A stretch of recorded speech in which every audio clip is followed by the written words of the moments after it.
Okay, everyone, welcome to Council meeting for the 15th of April 2026. We'll open with karakia. Whakataka taho ki te uru, whakataka taho ki te tonga. Kia manakina ki uta, kia mataratara ki tai. Ehi aki ana te atakura, he tio, he huka, he hohu, ti hei, Māori ora. This morning I have apologies from Councillor Carrick and Councillor McInnes. Can I please have someone move the two apologies for Councillor Samuel and seconded Big Red? All those in favour please say aye. Aye. Against, carried. Is there any extraordinary business? I have not received any. There being none. Conflicts of interest in the agenda today is our normal elected member interest register. Are there any conflicts of interest in the papers that we have before us today? There being none. Confirmation of minutes. So we have two lots of minutes in front of us. We have the 11th of March and we have an extraordinary council meeting for the 1st of April. Is there a mover for those minutes? They be true and accurate record? Sarah, a seconder? Big Red. Are there any matters arising from the minutes?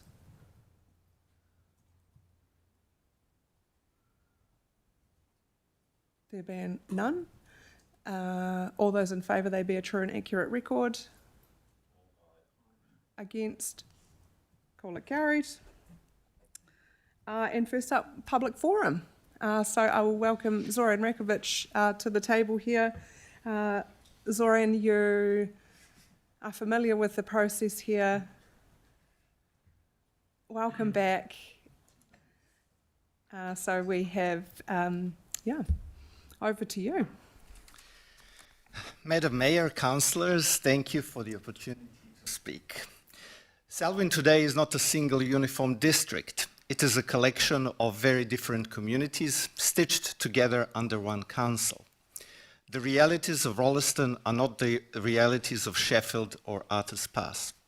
Growth pressures, transport patterns, schooling demand, and urban design dominate in one. Rural connectivity, land use, and service access shape the other. We saw this vividly at the recent Leiston public meeting. What emerged was not one big issue, but a proliferation of highly local specific concerns.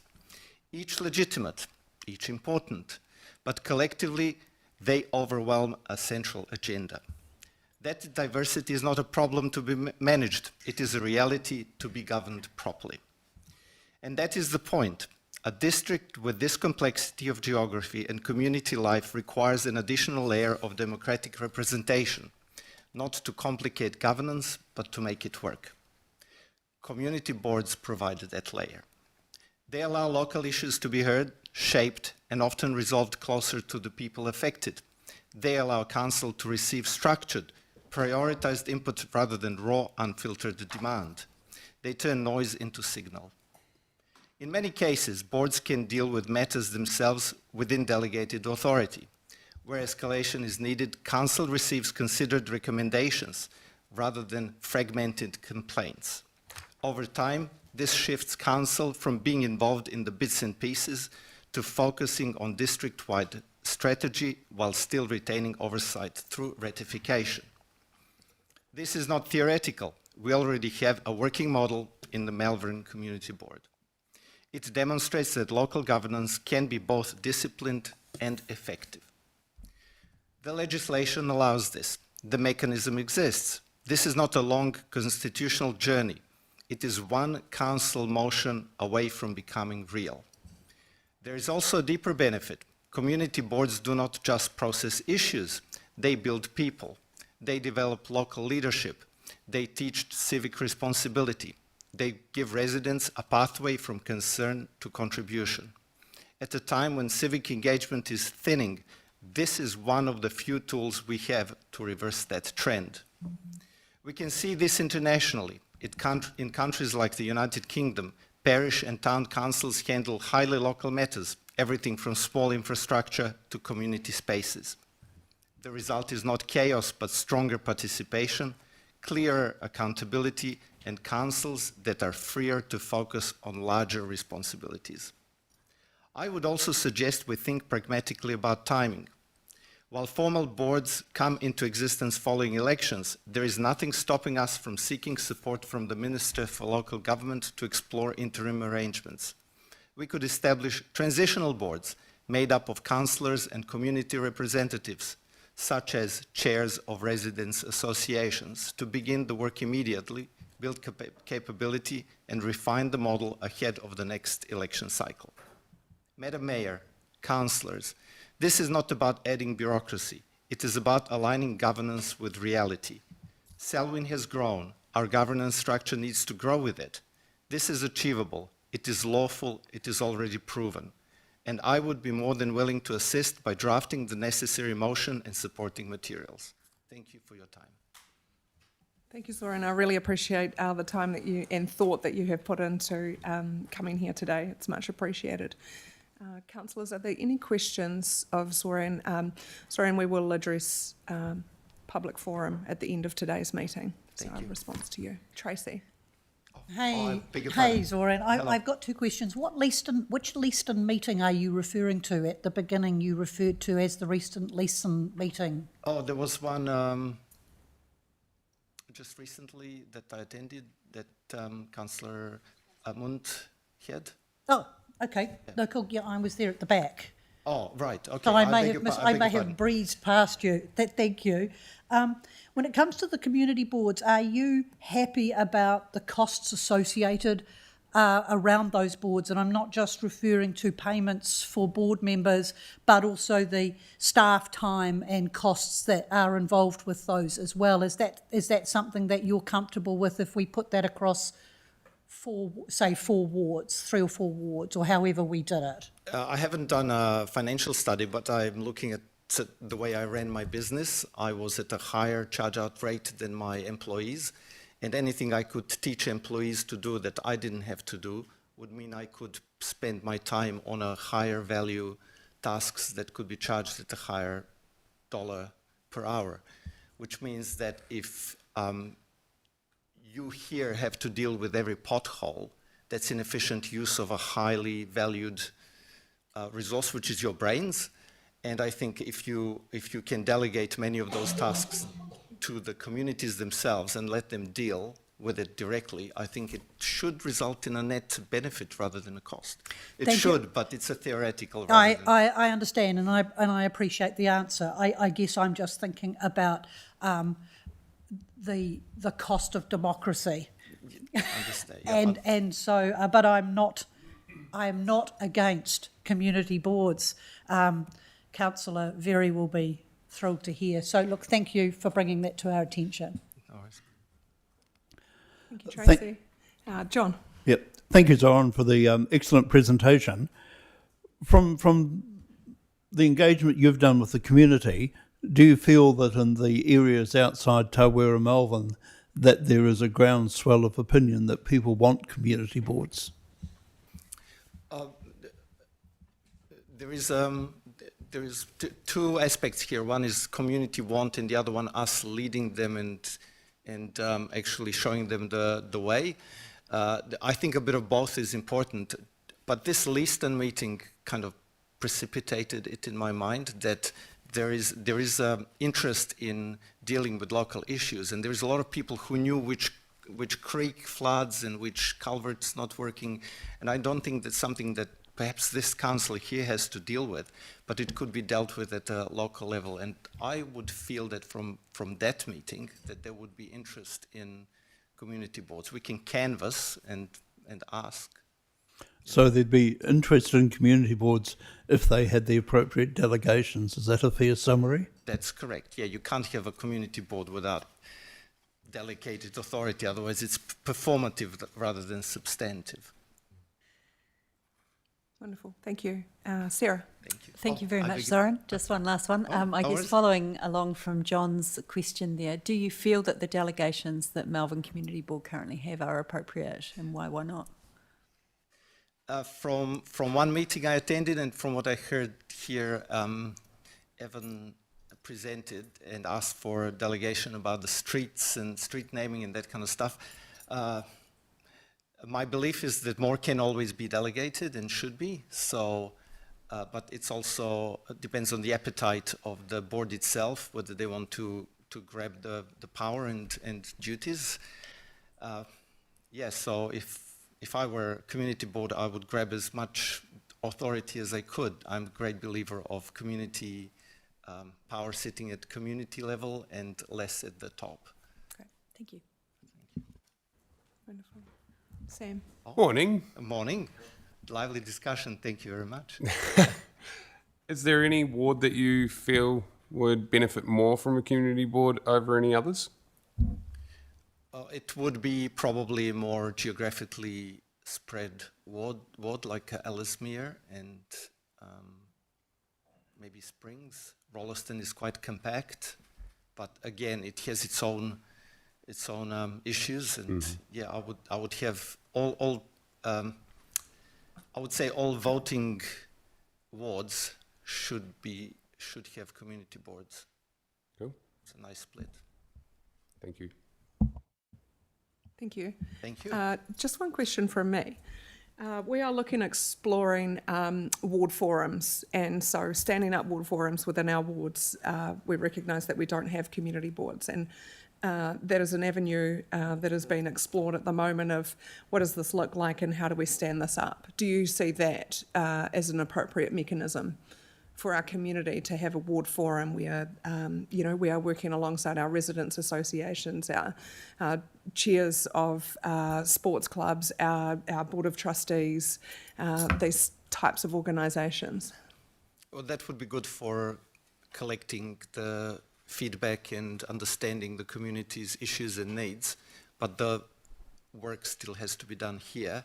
With the formal board, you can have a lot of that work done by the board itself, and you would be more governance and oversight role. So that would be my view on that. Wonderful. Thank you very much for your time, and we will address this at the end of today's meeting. So for the thank you, discussion. Zoran. Much appreciated. We will now go into the Mayor's report, which is mine. You have this in front of you. There are a lot of appendix attached to this, and so my apologies for that, but it is a great way to share information with you and with the community as well. We have in here the statement of intent for Central Plains Water Trust. And the reason that has come there is the joint settlers have met, they have agreed on statement of intent, but as there's no decision-making powers at the joint settler committee that Councillor Larriman has been elected chair of, it needs to come to councils for formal ratification. So that is part of that. If there's any questions, I think myself, Reece or Samuel can address those. There's also been put in there the Central Plains Water Trust Sustainability Report, and that is in there for your information only. If you wish, we can ask the Trust to come and present that to us if there is further interest in that. The rest of it is retrospectively endorsing feedback to Selwyn Water Limited on the significance and engagement policy and the draft water services strategy. And a retrospective endorsement of Environment Canterbury's annual plan submission. I am happy to take any questions on my report. No questions? Great. Well, I'm happy to move my report. Is there a seconder for that, Tracy? All those in favour, please say aye. Aye. Against? Call it carried. Thank you. We will move on to verbal updates from chairpersons of committees. I note that we have not had a Finance and Performance Committee meeting or an Audit and Risk Committee meeting since the last council meeting, so unless there are any updates that you wish to provide, there being none, we will move on to Melbourne Community Board. And so we are lucky enough to have the Deputy Chair of Melbourne Community Board, Bex Lambie, with us today. Welcome, Bex. Take a seat, push the right-hand button there, it'll glow red, and over to you. Brilliant. Hi everyone, it's me, Lydia. Thank you for inviting me today. Evan unfortunately couldn't be here. He's he's got graduation ceremonies happening with the granddaughter and all the family together. So he's got some pretty important things happening as well. Since he last came here, we've had a couple of meetings as a community board. We did one in person and one just on our teams, just trying to pull together all our information that our community really cares about and is passionate over the next year, and even we went into the long-term plan, not just the annual plan. So, because a lot of the things we want to happen right now, of course, but realistically are going to be long-term. We've still got to need to pull together another meeting, which we do our submission for the annual plan as well. We've also written a strategic plan for the community board. Samantha helped a lot pulling that together. We're about to upload it into the council database and get them printed. And we've got a meeting this Thursday, of course, for the Melbourne annual plan, and hopefully we'll have some of those, fingers crossed, that we can hand out to the community on the strategic plan. And we just want to thank everyone that helped us pull that together, because it was quite a big thing for us to do. Evan, since last time, has attended a Y3A current affairs discussion, and he talked about the draft of the annual plan as well. A lot of the comments he received, although they think it's a good start, they sort of felt that the rates and what we're proposing is still at the very top end of what is acceptable once you add the water rates in. I've been to a meeting with the Go Horata, and it was very well attended, because they were talking about the hall renovations and all the exciting things that are happening with the hall going forward. There were actually more people there than some of the campaign meetings that we had in the past, and the meeting was quite positive, and there was quite a few people that felt, because I stood up and helped present, and John was wonderful and supported as well, and a few of them came and said they haven't really filled in forms or committed to entering things with council before, but they were quite excited to fill in for the draft annual plan. So that was quite a positive thing going forward. And then I caught up with some that were a bit nervous using the computers and how they're going to do it, and we went through the form sort of thing, and so we've got a few extras in there that we wouldn't have. And after that meeting, a few people actually came up to me and told me how impressed with John, because they hadn't met him properly at that stage. They were, and but overall, he's been so supportive of us. He's sort of like a mama bear, I suppose, and helping with the. sorry to be so casual there, John. And he just helps the board develop and grow, which has been absolutely brilliant. And but a lot of the board are saying they found the annual plan quite hard to fill out, and a lot of the people that are filling it out are struggling with parts of it, and with just at the end with the extra words. That was just what we're hearing coming through from Melbourne anyway. Evan's had a few meetings with Selwyn Water Limited, and there's a few rumours and speculation on what's happening on the corner of Craik Road and State Highway at the moment, because just as you're coming into Darfield, it's just right there looking at you. Some people trying to work out whether it's your water, whether it's your sewer, which they desperately need in there. But once we've got more things finalised together, Selwyn Water and the board are going to put in a thing towards the community to let them know what's going on in the paper and work together on that one.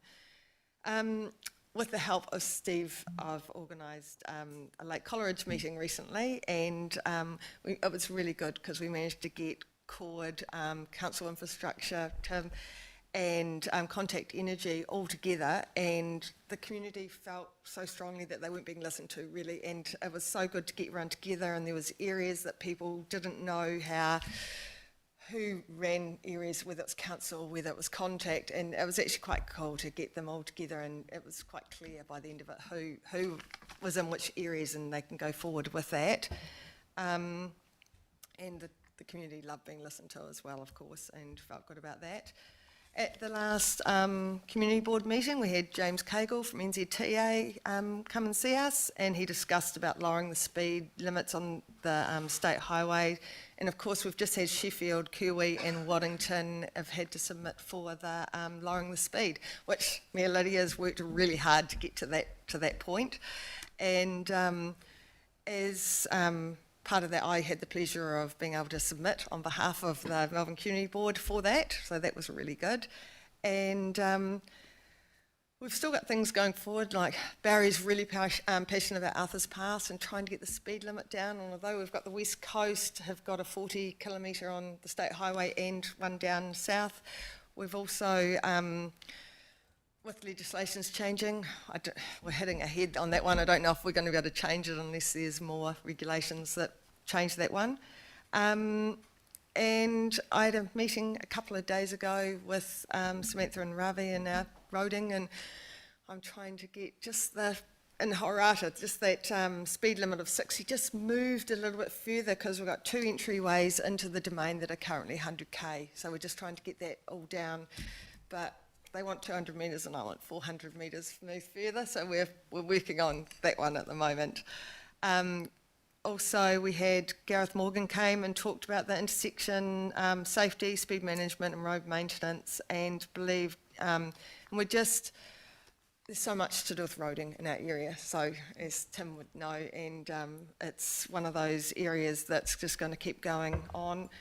We've got Alan Peacock, who's been working a lot on a lot of roads and things that aren't safe, for example, on Beatty Road and Wards Road, coming towards council. There's a power pole that's like less than a metre from the tar seal. It's one of those ones that we all cut that we shouldn't cut the corner of. And so that's quite a dangerous one. And he's working on a lot of education type thing and making space in education in our subdivisions, hopefully going forward to pre-plan our schools getting bigger and our areas getting developing. Samantha's working really hard in the Kiwi community with bus shelters, subdivisions that have got roading that is actually still hasn't been tar sealed, but to get into the subdivision. So she's been working on that. And Alan, Evan's been pulling it all together and making sure we're all functioning the way we should. And overall, the board seems to be engaging well and with the community and working well overall as a group. After one of our recent meetings, Samantha finished it and went, oh my gosh, this is awesome how we're working together and how we're moving forward. So we hope we're making a difference to our community. So thank you. Thank you, Bex. Are there any questions for Melbourne Community Board Deputy Chair? I have Elizabeth. Oh, thanks, Bex. That's a really high-functioning Melbourne Community Board report. It sounds like you guys are achieving a huge amount. It's fantastic to hear. Thank you.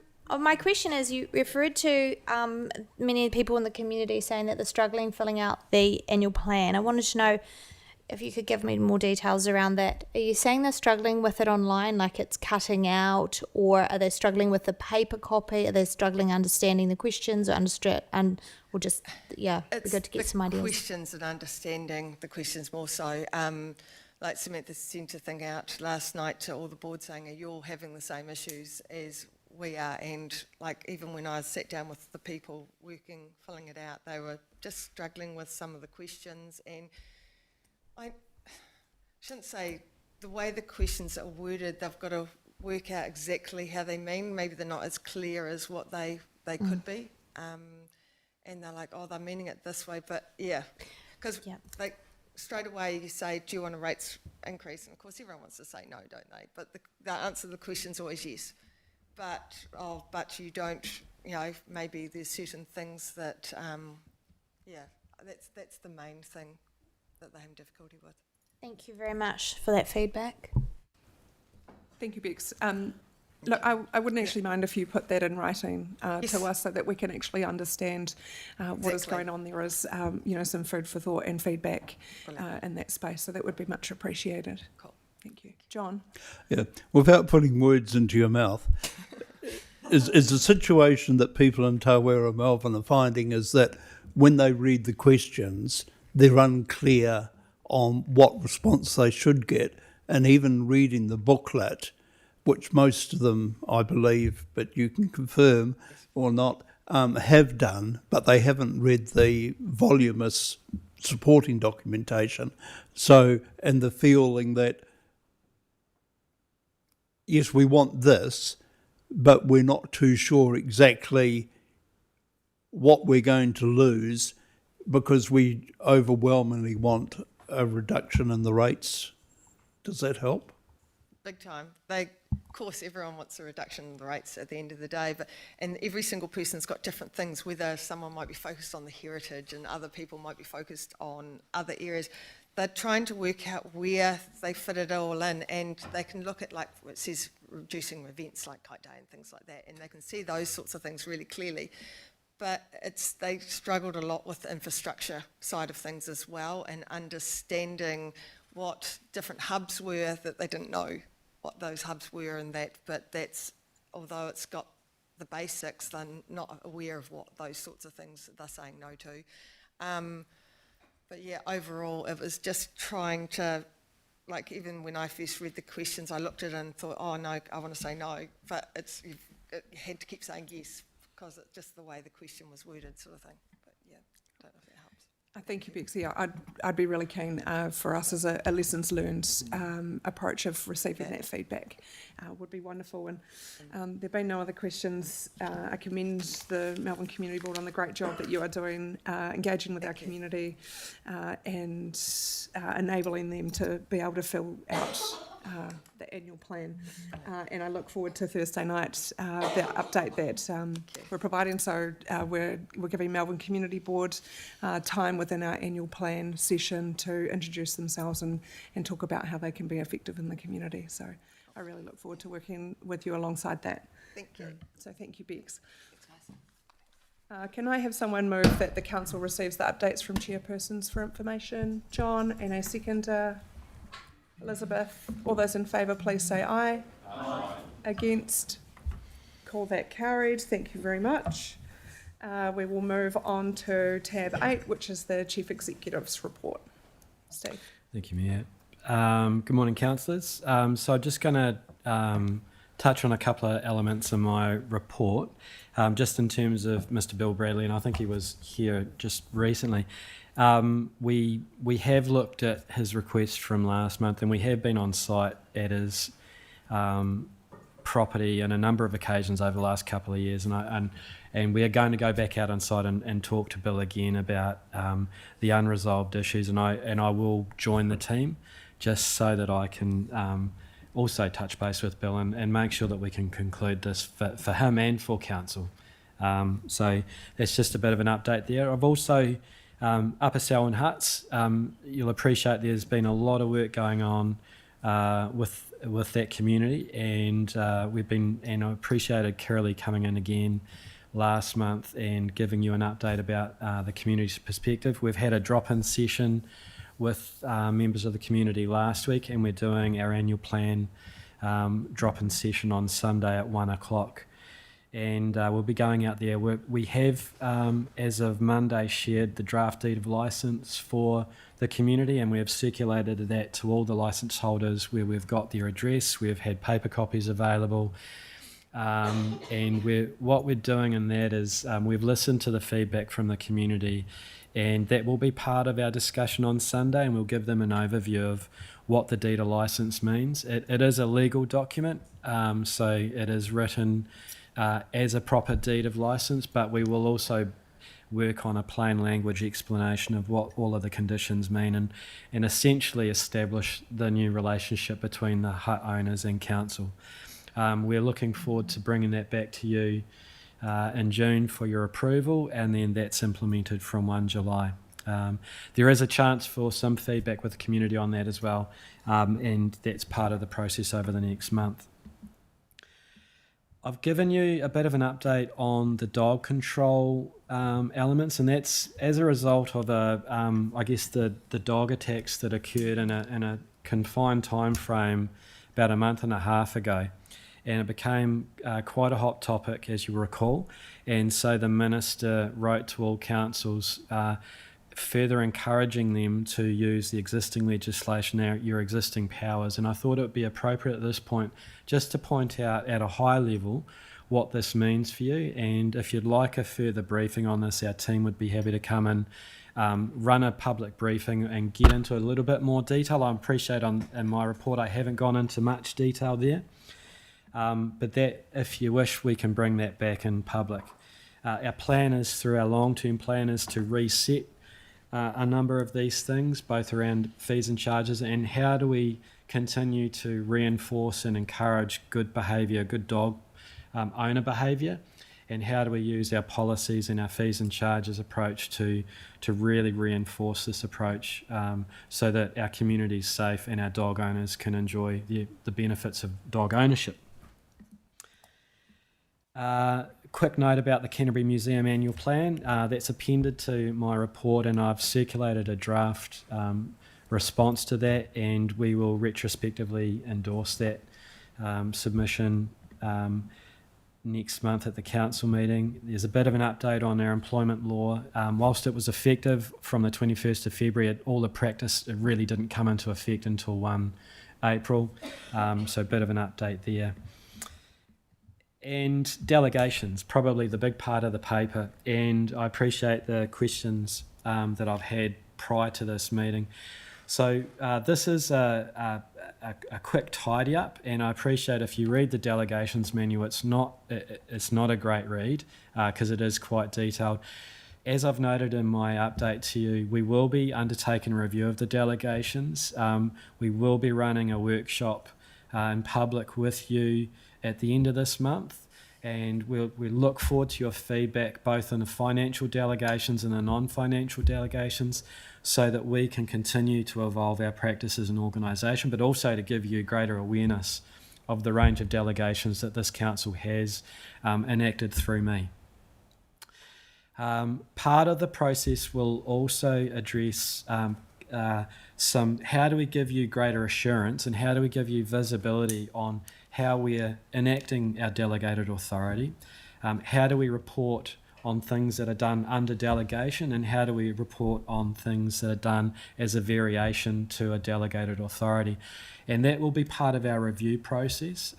You'll appreciate the delegations exist to enable the organisation to keep moving and doing the things it needs to do without having to keep coming back to council to seek support or approval to undertake those functions. And so that's why delegation setting is really important.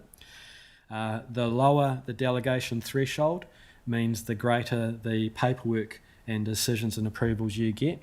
Equally, the higher it is, the less oversight or less input you see in this, and we've got to strike a balance, and it is always a balancing act. And our team are mindful of that, and so that will be part of the process we bring back to you, and then we can sort of then work on evolving our delegations approach to reflect your assurance requirements, but it's also to keep ensuring the organisation can continue to do its job at pace. And with that in mind, I'm happy to take any questions, Mayor Lydia. Wonderful. Questions on your report. First up is Elizabeth.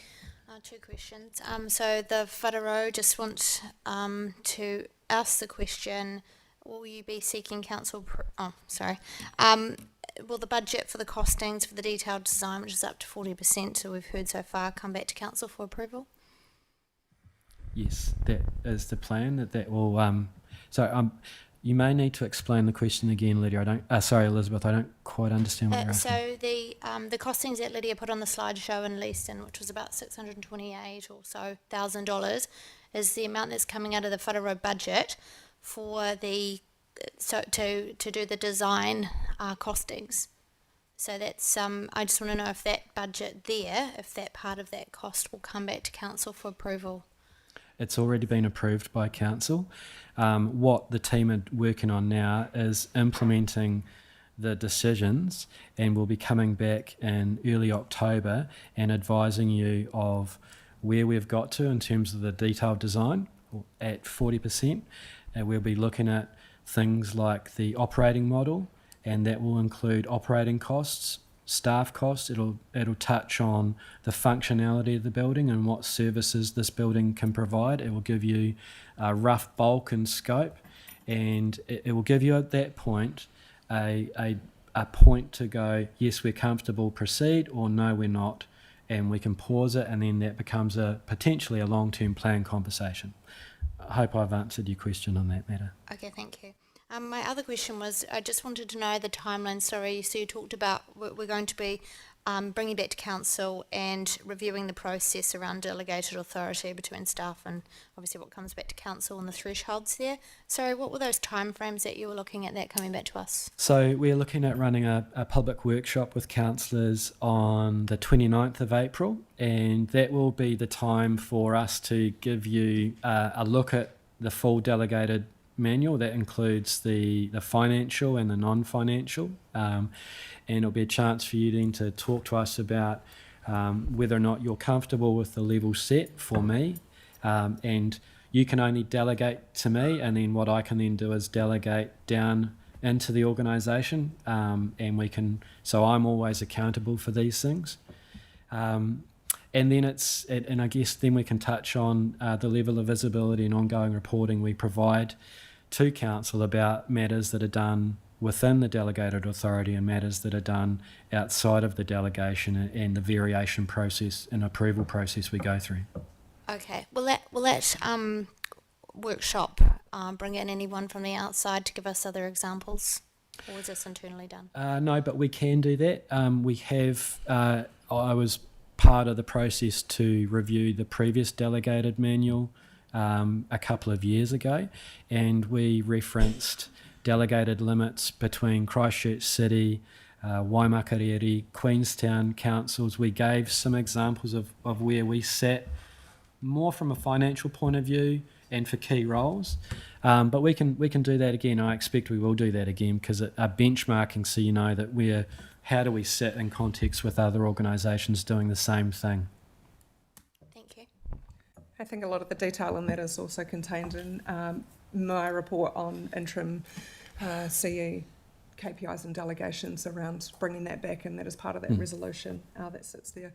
And I also just note that Bill Bradley was here in Public Gallery this morning, and he is booked in to see Steve and I here at Council to discuss ongoing matters. His name is Bill Bradley. Sarah. Thanks for your report, Steve. I appreciate the suggestion for a further briefing on the dog control. I think it's certainly a daily on socials, and it would be really useful for our communities to understand exactly what they can expect from us as council around that. Thank you. Thanks, Sarah. Are there any other questions? There being none, is someone happy to move the resolutions in front of us to receive the report and approve the revised delegations under the Resource Management Act 1991 as set out in Appendix 1? Tracy, is there a seconder for that? Reese, all those in favour please say aye. Aye. Against, call it carried. Thank you, Steve. Next up we have Emergency Services Campus. So I invite Robert Love up to the table to take us through the report that we have here in front of us.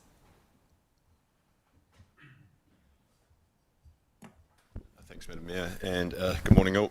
So I'll take the report largely as read, but also in conjunction that we did a pretty detailed briefing on the 18th of February with all sorts of information in there that hasn't translated through, which had either legal or commercial sensitivities involved with it.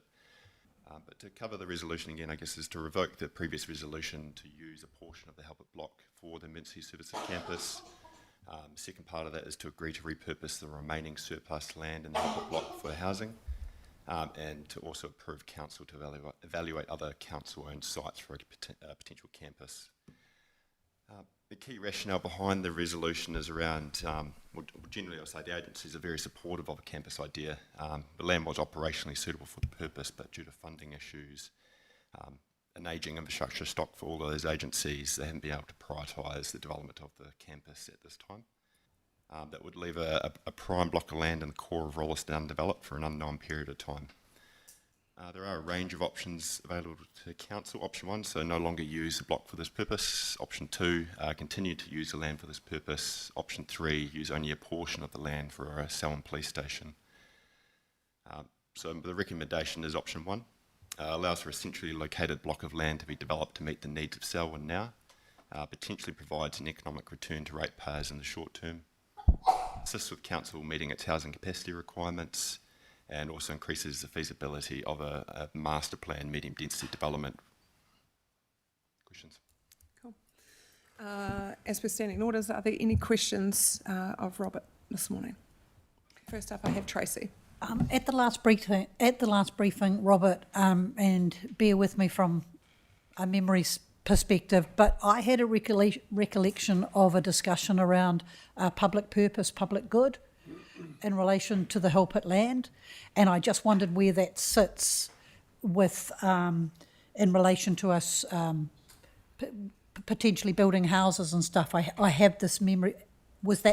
Am I right? Was that in relation to Hilpit? Yes, yeah. So that's part of the legal privilege side of that paper. So there are some legal opinions as part of it. So effectively, it's around the offer-back clauses in the Public Works Act, Yep. because initially the land was acquired through the Public Works Act voluntarily, but it was still acquired for that. So the offer-back clauses apply if we're not going to apply public good to the land. Great, thank you. Great. Questions, Elizabeth? Bob, this is perfect that you're the one up the front there. Around area plans and town plans, when will Rolleston be, the community of Rolleston be able to engage in the area plan / town plan for Rolleston? The reason I ask that is because I feel that removing 3 gives us the opportunity to sit on that land until we've actually worked through the community with where they see Rolleston going, so that can factor in to the area plan. So the plan is to do workshops with council through the middle of this year with community consultation following that. Sorry, when did you say the community consultation would be? Be following that. So middle of this year we'll be with councillors to develop those options for us to go out for consultation. So it'll be middle to late of this year. Great. Thank you. John? Yeah, Robert, just a little bit confused that number 2, we want to revoke a previous decision, and I can't venture a legal opinion, but I would have thought that revoking a previous decision took the level of significance up a step or 2 from minor. And the second part is that my understanding is that the land's there, the emergency services, for a variety of reasons, aren't able to utilise it. So there seems to be a contradiction in relation to 4. Why, if we've got land that's available, the potential users of that land aren't in a position to commit, why spend council resources and ratepayer money evaluating other possible sites? I guess to cover off the first bit of the question, I guess we're not necessarily asking council to do a thing. I guess we're asking council to revoke a previous decision. So therefore, that's why it's that minor significance engagement, that we're not actually going out saying that we want to go do a project or anything. We're just saying the project that we did, the feasibility study, it's completed, it found this, and the resolution doesn't necessarily align with where council may want to go with that piece of land now. That's not to say that we're locking in anything potentially, particularly with the housing side of things. It's still going to go through a lot of decision making before we even get to that point. And the second component, I guess that's a question for council. If council wants us to not look at any other council-owned land and just continue as we are, we can do that. But if council is of the view that emergency services campus has merit and value and wants to continue that concept, then we can continue to do that as well. Thank you. Aaron? Thanks. I guess building on a little bit what John said, so the key decision, as I read it, is to revoke us committing to the emergency services hub at Hilpit. But that doesn't automatically flow that we are saying we're not interested in finding a location for emergency services to serve Selwyn's needs going forward. So I think we've got a little bit distracted by then having that aligned with, and then we can look at developing housing. Obviously housing's an option because the land is zoned medium density at the moment. So I think, I guess my question is,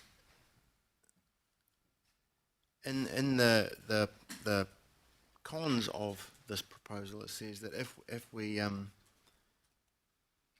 go ahead with doing it, the individual agencies would have to find their own land, I think it's actually more could have to find their own land, because it's not saying that we're not going to assist with that process or disengage going forward. And I think it's important for the community to realise that it's not that we're saying we don't think that concept has any merit. It's just that at this point in time, those agencies aren't able to progress that idea, and that's why we got this decision before us. Would that be a fair assessment? Yes. Good. Thank you. Thank you, Councillor. I was about to ask what your question was. You followed that up very nicely. I just note that we've got some councillors with their lights on for a second round and some that haven't asked a question yet. So if we would be okay to go to Sam. Thank you. Thank you. The original premise of this block of land was for greater community good, was it not? So we acquired the land for wastewater treatment disposal, and then Rolliston grew to a size where the Pines wastewater treatment plant and disposal fields are needed. So effectively it's no longer needed for that purpose anymore. So effectively it's a surplus vacant land. Okay, so it is not utilised in any way, shape or form for overflow from Pines or wastewater treatment? No. Okay, cool.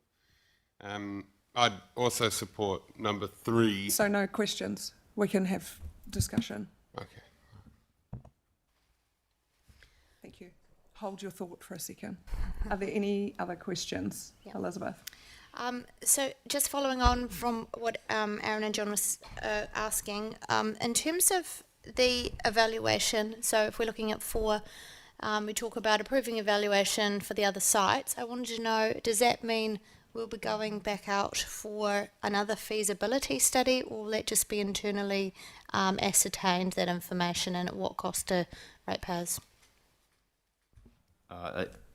If other sites were deemed to be reasonably suitable for this purpose, a feasibility study would need to be required for that. A lot of the feasibility work was unique to help it, so we would need to then go do that work for any other site. And I couldn't confirm the cost without actually having to go through that process. Are you able to give us the cost for the current feasibility for the Helpit site? To date, all up, it's been around about 155,000 Thank you. over a range of reports, whether it's contaminated land, infrastructure, servicing, all those type of things.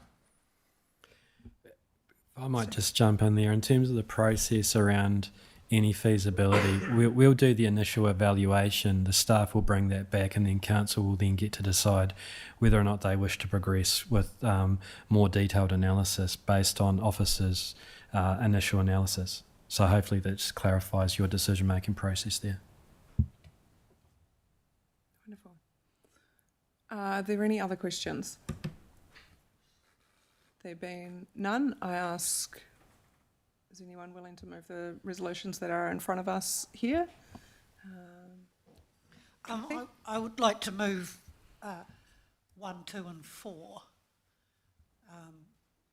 and that we pull 3 out, because we're not agreeing that the site will definitely go to housing. We're just trying to clarify, I believe we're trying to clarify the emergency service campus purpose. It's no longer going ahead because the other parties are not in a position to advance that, and this is a piece of land that council now has to think about what might we use it for. So I would like to move 1, 2 and 4. Great. Is there a seconder for that? Yeah, I'll second that. I think the housing is an option, but that's an option that we need to give greater consideration rather than taking it as a result of the decision making about the emergency services, which I think is the core element of the discussion. Great. We're open for discussion. Elizabeth? Yeah, I guess you have ascertained, Steve and Rob, that the evaluation can be done just internally to start with. I think just an initial identification and not progressing anything too costly would be what I would support for 4. I certainly wouldn't be supporting going out for another $155,000 feasibility study at this point. In terms of the progression of this. I just think it would be nice to have this fit neatly in with the area plans for Rolleston, so that this becomes a part of that community discussion point. If that does that need to be moved, or can we just acknowledge that that's fine here? This will come back to council for further assessment, so there's no need to move a further resolution. That is part of the work program that we have. Great. Sarah. Yeah, I speak in support of the amendment in this resolution. I think that whatever we decide today doesn't change the need for some sort of an emergency campus, both in terms of responsiveness to the community and, you know, the resilience that we require for our communities. And so I certainly support exploring alternative venues for an emergency services hub. But I am satisfied that despite the land being available, it's not necessarily the ideal location for that emergency services hub, being a high residential area, significant noise and disturbance for that community. And certainly the timing doesn't seem like it is lining up between the stakeholders to this project. And hopefully with a wee bit more time, it might give central government time to consider what an asset this would be to a fast-growing district. Thank you. Noted. Sam, I note that you had something earlier in the question time. It was leading Now into is your my, opportunity. It was leading into my question, but that's all good. I'm fine. Okay. Tracy, would you like to utilise your right of reply as the mover?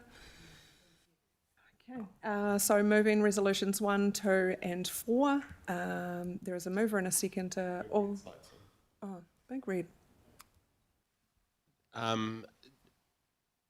Just with the removal of 3 and the ODP and Broadlands Drive continuation eventually, will the decision here today affect our ability to do roading without the land being earmarked for emergency services or being earmarked for housing?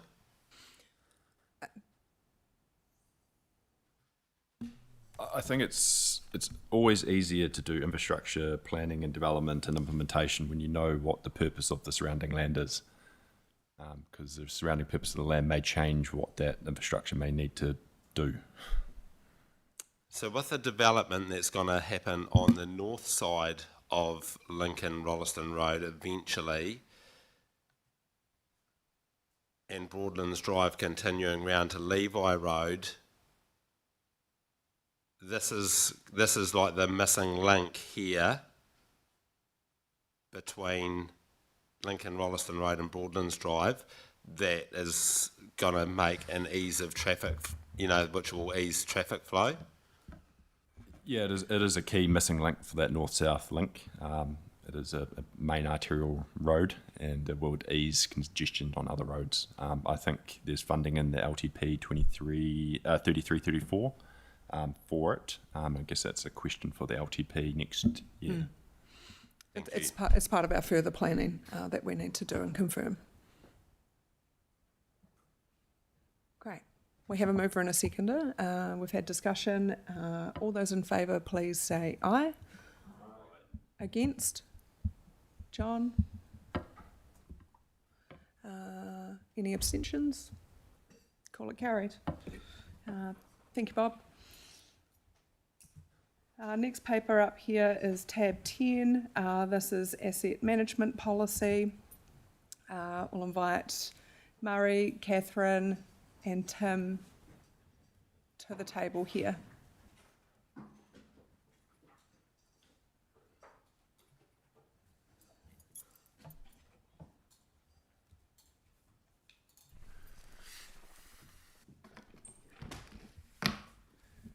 Thanks. Thanks, Lydia. Morning, councillors. So this paper brings the updated asset management policy back to council following the briefing. There's been no changes to the policy since the briefing.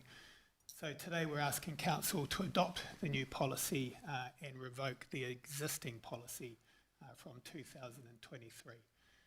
So we'll take the report as read, and we've got Catherine and Murray here to answer any questions that you might have. Any questions on the papers that we have in front of us for asset management policy? First up, I have Tracy. Hi, team.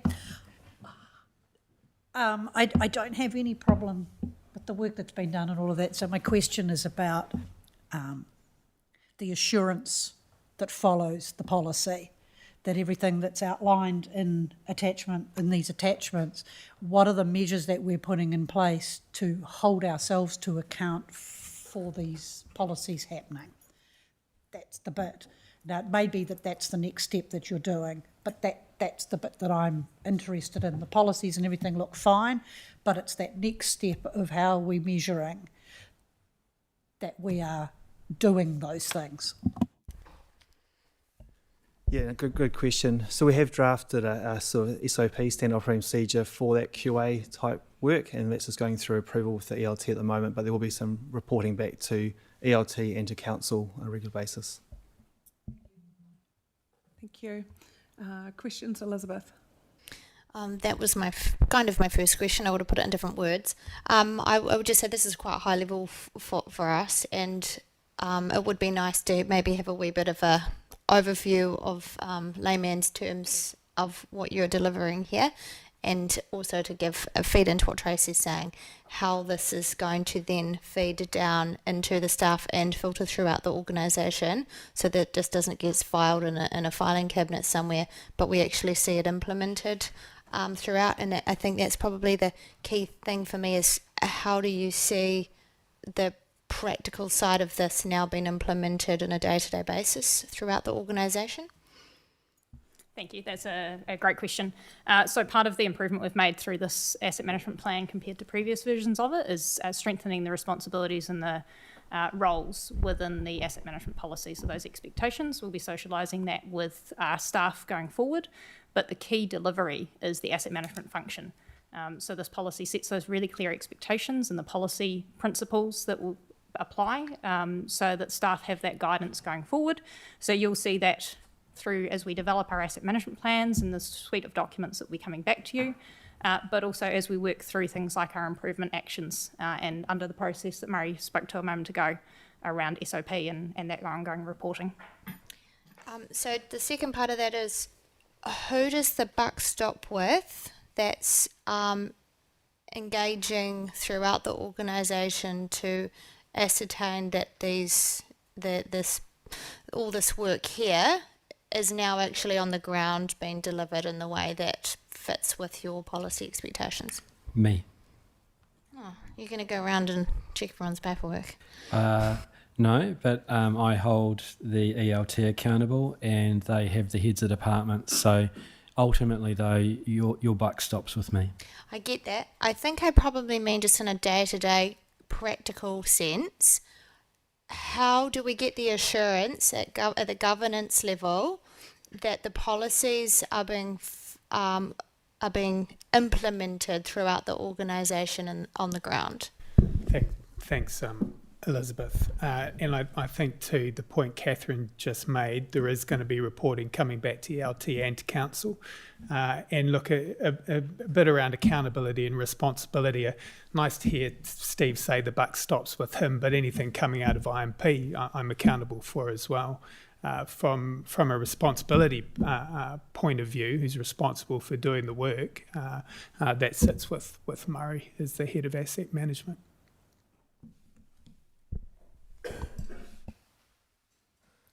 Sarah.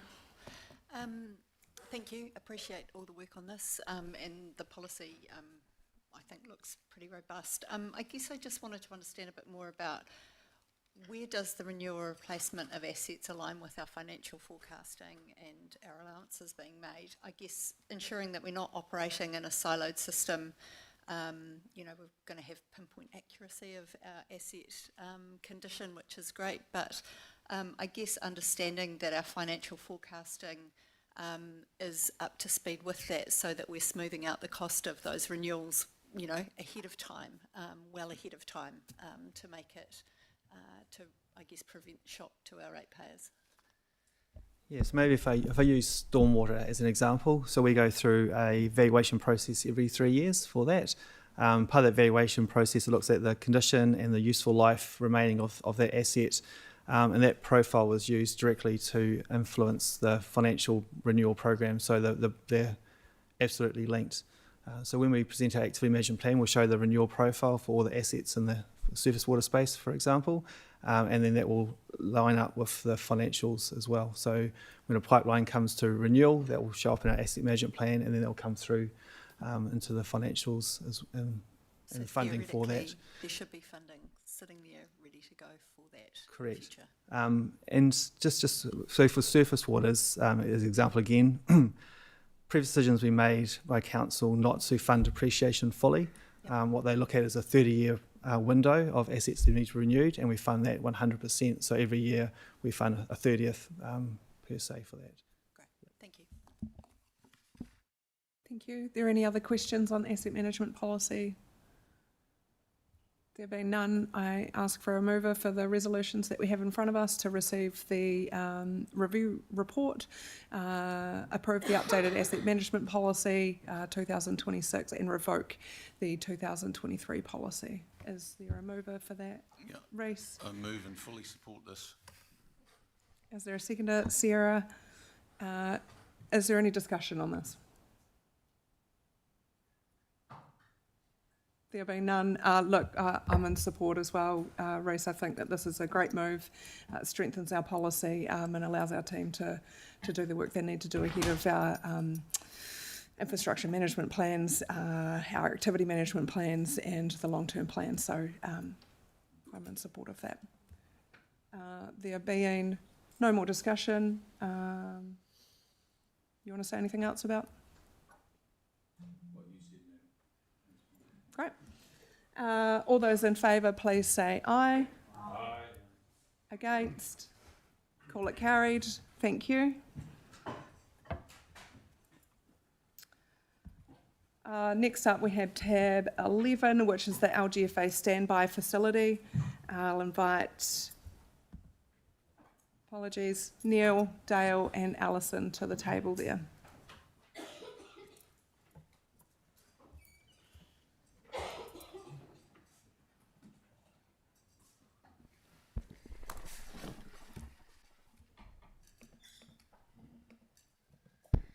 Good morning. So I think just by way of introduction, this paper was tabled at Audit and Risk a few weeks back. The Audit and Risk Committee have recommended that Council receive this report. And in summary, it's looking at Council's approval to obtain and agree to a $20 million standby facility for LGFA. I'll pass over to Dale and Neil to talk to more of the details, but just noting we'll largely take the paper as read. Thank you, Alison. So yeah, just to highlight a few key points. We work with PwC as our external treasury advisor, and to comply with our current treasury management policy, we've estimated with the help of PwC that we currently need to hold about $20 million of cash to comply with our current policy. As a result, that is $20 million that we can repay less debt repayment. So we've done an analysis of the cost benefits to get access to the cheaper standby facility granted by the LGFA, and we've noted that in the paper. And with the change in interest rates, we're estimating that it's currently about a $300,000 saving. Finance costs are recovered through from ratepayers, so as a result, this facility will result in a direct benefit to our ratepayers. The agreement's also been reviewed by our internal legal team and finance, and yeah, it's ready. And as Alison mentioned, it's been endorsed by the Audit and Risk Committee. Happy to take any questions. Great, we'll go for questions on the paper in front of us. Sam. Thank you. So I've got down that our current total debt is $300.9 million as of the 28th of February. Is this not our only lending? there's mentions of other facilities in this paper. I was under the assumption we were only borrowing off the LGFA. That is correct. We do have a 10 million standby facility with Westpac, which we've never used. Interesting. Okay, cool. Thank you. So in our annual plan document that we've circulated amongst the community, it states that our current borrowing is 245.5 million, so minus the cash and cash equivalents. And if LGFA has 300.9, that would suggest that we have $55.4 million in cash currently. Is that correct? Yeah, the annual plan numbers is a projection as at June 30th, so that assumes payback from some borrowings from Selwyn Water. So it's projected at year end. So that's on the provision that Selwyn Water obtains their funding from LGFA. Which was the paper that we signed off last week. Yeah. Okay, cool. Yeah, all good. Thank you. Thank you, Sam. Elizabeth? Yeah, just getting my head around all of that. In terms of what standby really means, can you just give me some examples of when we are drawing down on the standby? Because for me, standby kind of screams emergency, or we've gone over budget and it wasn't within our budget that was given, and so that's when we would be using it. But is there a different purpose for a standby? So to answer that, the standby facility is more, as you say, it's funds sitting there. It's essentially used. We can use it to balance our liquidity ratio even though we haven't drawn on it. It's sitting there, it's accessible, it's treated as cash, but the intention is that we're actually not going to draw on that. Worst case scenario, we've got the Westpac facility that for short-term borrowings, I know LGFA has now tabled a very similar product where it can be drawn on a daily basis and repaid the following day. This one here has a bit more of a longer term on it. I think the minimum drawdown is a month or so. So yeah, I guess it's merely for window dressing, and that's the intended purpose, and to meet liquidity ratios. So can you just give me a couple of examples of when we would be drawing down on this? If we plan our treasury correctly, never is my intention. It would be more, say for instance, we decided to settle a capital purchase and it was not forecast because it was sensitive in nature, and it was $10 million. We didn't have that funding. We can't get it from the LGFA in that time. We would use that facility. I think just adding to that, Elizabeth, we've noted a few times that our treasury policy is quite conservative in nature, so we would be looking to change that, and that in the first instance would go through audit and risk and come back to this group. To Dale's point, this is not intended to be used, but it's a useful facility to have there as a backstop, because we all know sometimes emergencies do happen, etc. So it's there as a backup. Yep. Okay, no, that's great. I guess just in terms of what this means, I guess I'm just trying to understand, when did we start as councils requiring a standby facility? Has it always been something we've had? Because I remember hearing that maybe 15, 17 years ago this council operated within its revenue. Would they have had a standby then as well? Has it always been something that, is it a legal requirement, or is it just a best practice? I think firstly, I certainly cannot talk to 17 years ago, but I mean, this is not a legal requirement. I don't know what financing was in place back then. I think as Dale and Neil have alluded to, this is something that is a good to have. It's a nice to have in there. It's good practice. We do receive a lot of our treasury advice from PwC, and this is part of their recommendation as well. Hence why we've got the paper in front of you today. Okay, that's fantastic. Thank you for that. Thank you, Elizabeth. Reece. Thank you. I guess just touching on a couple of my fellow councillors, has this facility been requested since Selwyn Water conversion? Does it have any possibility that this money could be used for Selwyn Water? So this facility was actually from when I started at council, so Feb last year, so before Selwyn Water was even green lighted from a council perspective, and we were looking at it and weighing up our costs of having, I guess, funds sitting there that are accessible, and this is a cheaper facility than what Westpac currently offer, so therefore beneficial to council, also means that we don't need to carry the same value in debt with the LGFA, so therefore you end up getting that benefit. Yeah, I did like your.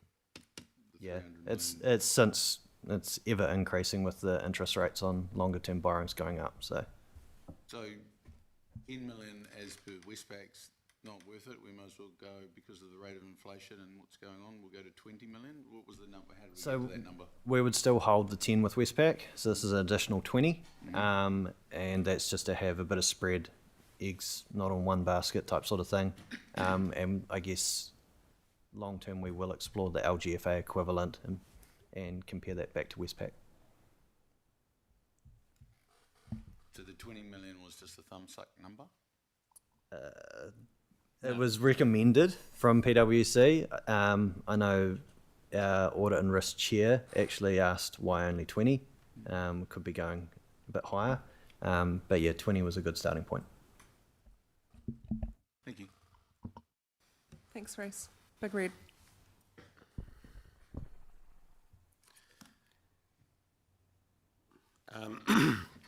I just don't get this.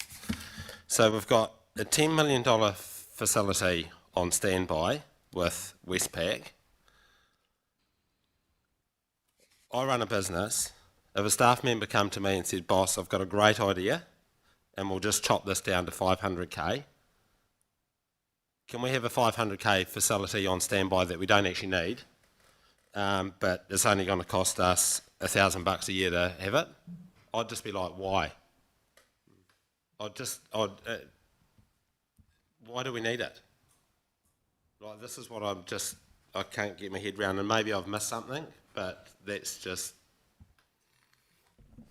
So as we mentioned in the paper and I mentioned earlier as well, due to our treasury management policy, we have a liquidity ratio that we have to comply with and report on to the Audit and Risk Committee. Through calculations with PwC, that value, additional cash value that we have to hold in order to comply with the policy is approximately $20 million. So that is $20 million we hold in cash that we can't repay debt with to comply with the policy. So the additional interest costs that we're paying to repay $20 million less in debt is a cost that we have to recover from our ratepayers. So how long has this policy been around for? Since the previous LTP, I believe. So the Treasury policy is not an LTP policy, but it was approved just before the long-term plan last year. So the Treasury policy, I might get these numbers wrong a wee bit, we can borrow, I think, 280% through LGFA. Our policy sits at 220. Previously, it was 160. So I think, Big Red, in terms of the overall, so I mean, our borrowings are all intended to be through LGFA.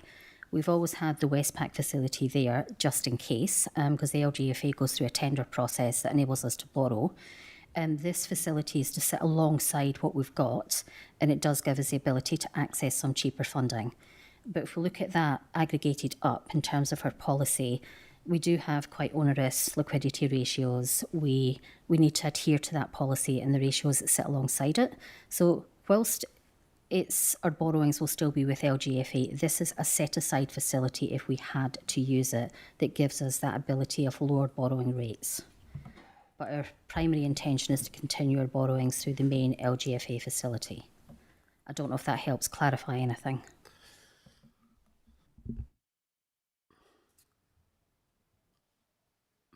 I just think I'm just very concerned about this, and I go, if it's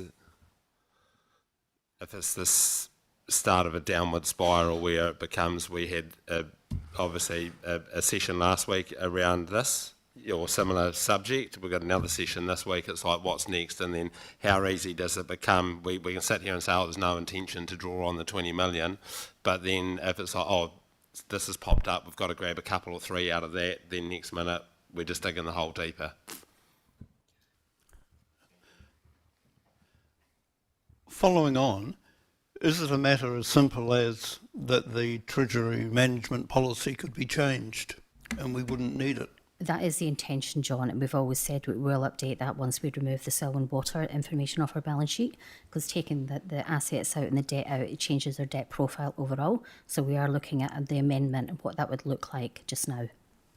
So is this standby facility then a temporary measure? No, based on the advice from PwC, we would have this facility in addition to an amendment to our Treasury policy. So there's no way that it'll be, the Treasury management policy will be changed so we don't need the standby facility? At this point, we would be looking to have our current LGFA borrowings, the Westpac facility, plus this standby facility, plus an amendment to our Treasury policy. And are you able to give me a sort of indication of what the actual cost of the facility is over a 12-month period? That's noted in the paper. So the cost at this stage, as per the contract, on 20 mil would be 40k, versus a cost of doing the comparative borrowings and having that money offset in our normal account of sort of 360. So large cost to the ratepayer for holding those funds as a debt drawdown in our account versus having it as provisional funds that we can access and treat it as our cash.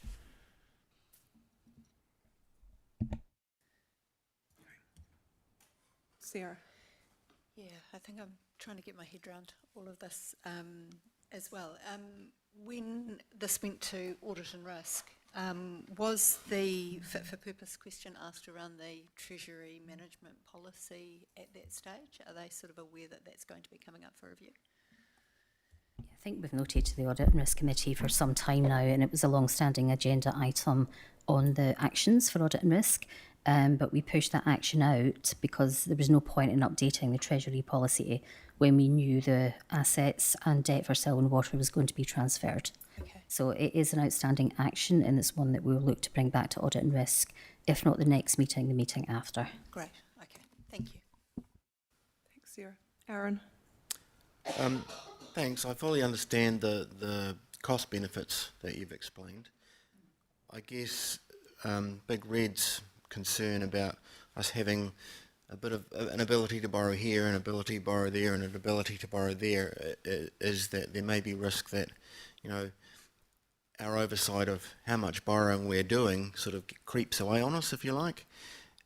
Is there an ability to put some sort of safeguard around the borrowing from this facility that we're seeking for it to give approval, such that perhaps the Mayor needs to sign off on it or something like that, so that that gives us a little bit of more comfort that it's not going to be...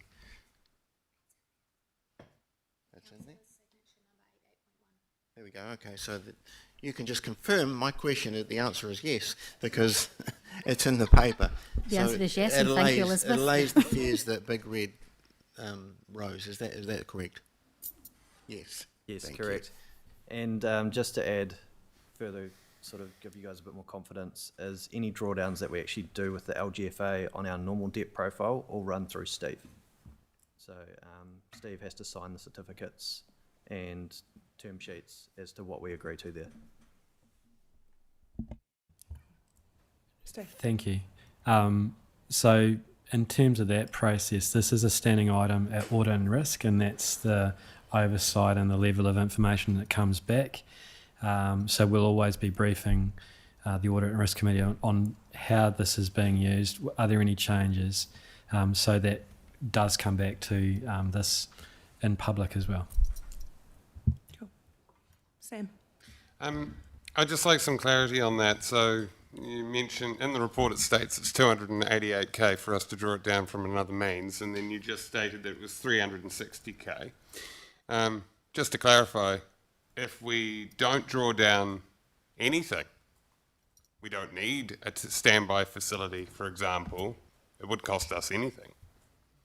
So if we don't borrow $20 million, it won't cost us 288 or 360, which is nearly 100k different, or 40k per annum. And to be fair, The question regarding debt that's been in this chambers with this council and the previous, I don't think enough quality answers have come back as to where that borrowing has gone. So, just to clarify, I'm not comfortable with extending the leash, as it were, after the ceiling has been lifted for Selwyn Water. So I'm of the belief that once the transfer of debt from SDC to Selwyn Water Limited happened, it actually freed up a range of borrowing for us, correct? And we've got a $10 million standby facility that, ironically, even being the Deputy of Audit and Risk, I'm only learning that we've got a $10 million standby facility today. And it's not in this report either.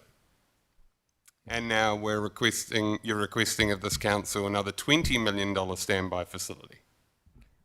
Thanks, Sam. Just for a point of clarity, the Westpac facility is noted in the Treasury reports that go to Audit and Risk and has been for quite some time. So apologies if that's not been obvious. Yes, the debt ceiling has changed since the debt has been transferred to Selwyn Water, which is why we've held tight on not amending our Treasury policy until we've seen what that would look like, which then creates what is that debt profile, what does it look like for SDC. This is not necessarily about borrowing more or extending the leash, as you put it. This is about best practice around where can we borrow cheaper if the needs arose. That would still be reported, as Steve alluded to, back to Audit and Risk on a regular basis. So it's not like this is an extra credit card that we're going to max out. This is an opportunity for us to access borrowings at a cheaper rate, as Dale has alluded to. When you say a cheaper rate, so it's not the ability that tomorrow you could take 20 million draw without having to go through the process of filing through normal LGFA funding. And so you say at a cheaper rate, so the interest rate for this 20 million to be drawn down would be cheaper than if we were to borrow it directly off LGFA. There's two separate interest rates. So the fee structure of this is there's 20 basis points on the facility to have it accessible. And then on top of that, there is an additional basis points charged for any drawn funds. What the way the LGFA requirements work for liquidity is it looks at your debt, your cash, and any undrawn facilities. Now, at the moment, we've got all of that money sitting in cash because we've had to draw it on debt and sit it in cash to meet the liquidity ratios, and therefore it's, I guess, the funds are lazy. They're costing us money to have, and this is a way of moving those outside of that, not having to require on the borrowing to hold that cash balance to meet the objectives, and actually reducing the cost to the ratepayer. And what is our current liquidity requirement? 110% is the borrowings requirement, which is based on, I guess, at the end of April, we were sitting at at the end of March, we're sitting at 120%. So we have excess funds sitting there that we actually can't do anything with. We need to offload them, and we can only repay debt. If we break it early, it costs us money. This is an easy way of meeting those requirements without having further implications of breaking term debt. Is this something that we could review after the long-term plan and leave it at the status quo currently? We can, yep. We could park this for now and couple it with a review of the Treasury policy and our debt position at the end of June. Cool. Thank you. Question, John. Yeah. My comment goes back to a couple of weeks ago when Simpson Greason were pleased to advise that they'd agreed with the questions, or were pleased to advise that they'd provided the right information from the questions that the council had offered. And here again, we read that Simpson Greason has provided confirmation that the agreement reflects the extensive negotiations conducted between the council and LGFA. So does it reflect that there were extensive negotiations conducted, or that the quality of those extensive negotiations safeguarded the ratepayers' interests?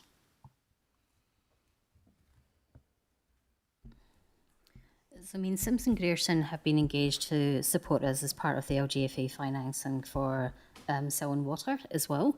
And as part of the advice we've taken from PwC, we have reached out to Selwyn Water in conjunction with this. So to answer your question, yes. Tracy. Financial idiot alert. So I have two questions and they may well have been answered.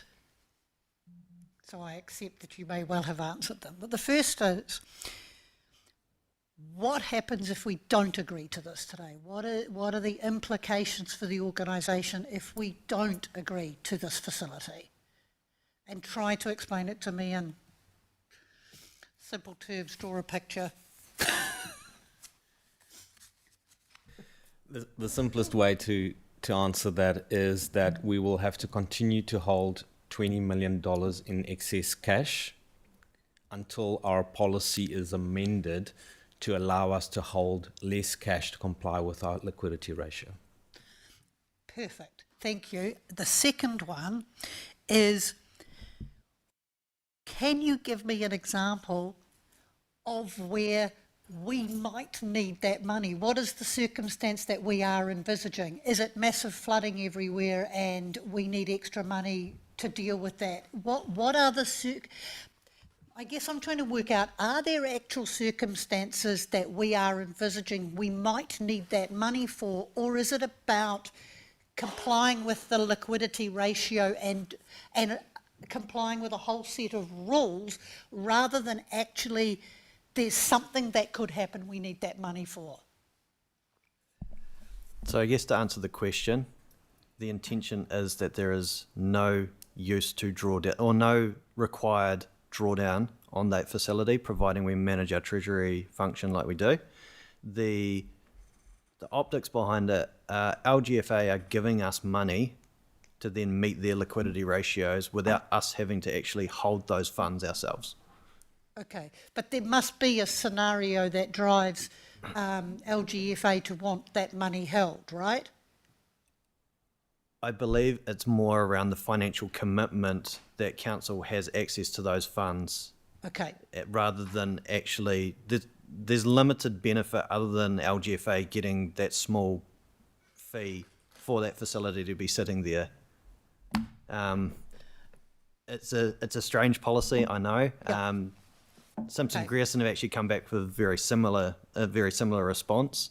But there is approximately, I think they've lifted it to over $1 billion that's available on standby, so on call, which has not been fully utilised by a lot of councils. Okay, so I may have misheard and it may be totally irrelevant.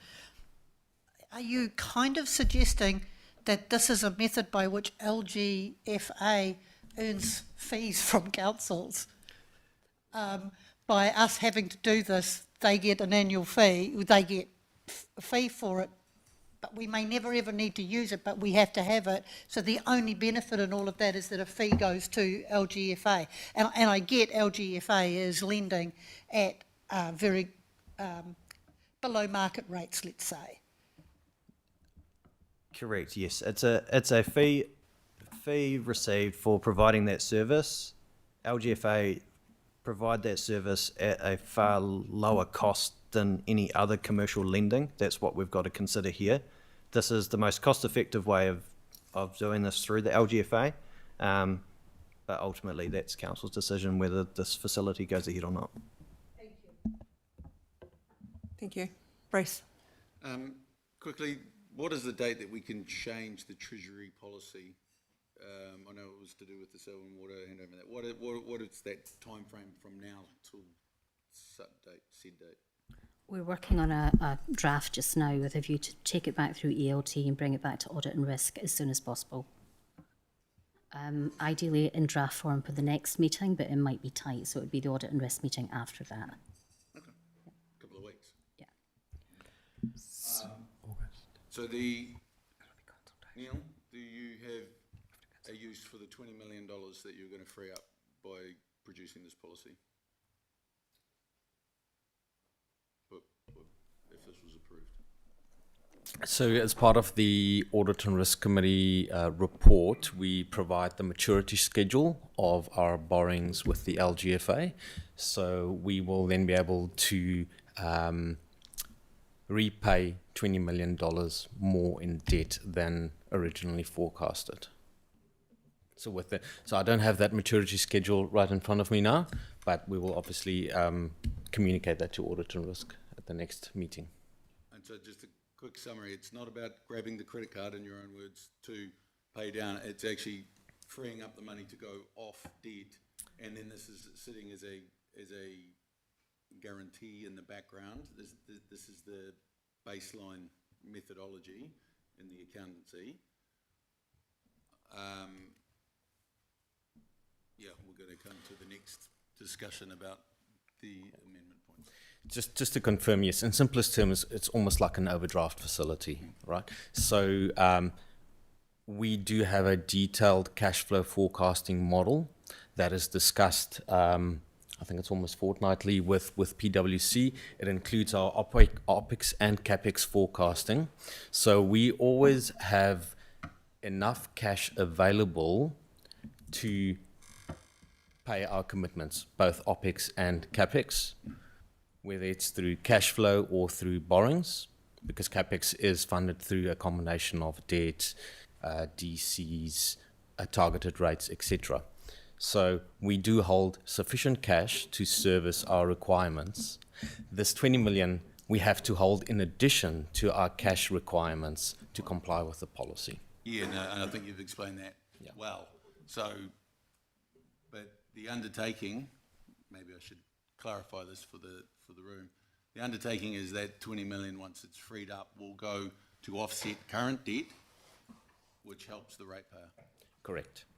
And we will do that as debt mature. As Dal mentioned earlier, we can't, if we don't have debt maturing today, we can't use that 20 million today to repay, because it will come at a higher cost to break maturing debt early. That's why we're working towards the maturity schedule.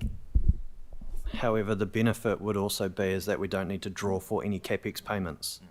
So we get the benefit through that. We're utilising that funding for our current operations rather than drawing debt for that CAPEX. So you end up getting that erosion through the normal CAPEX cycle and creditor cycle rather than having debt for that. So the erosion could be that the 20 million your CAPEX might only be 10% of it by the time you come down to your maturity, because you've spent it elsewhere.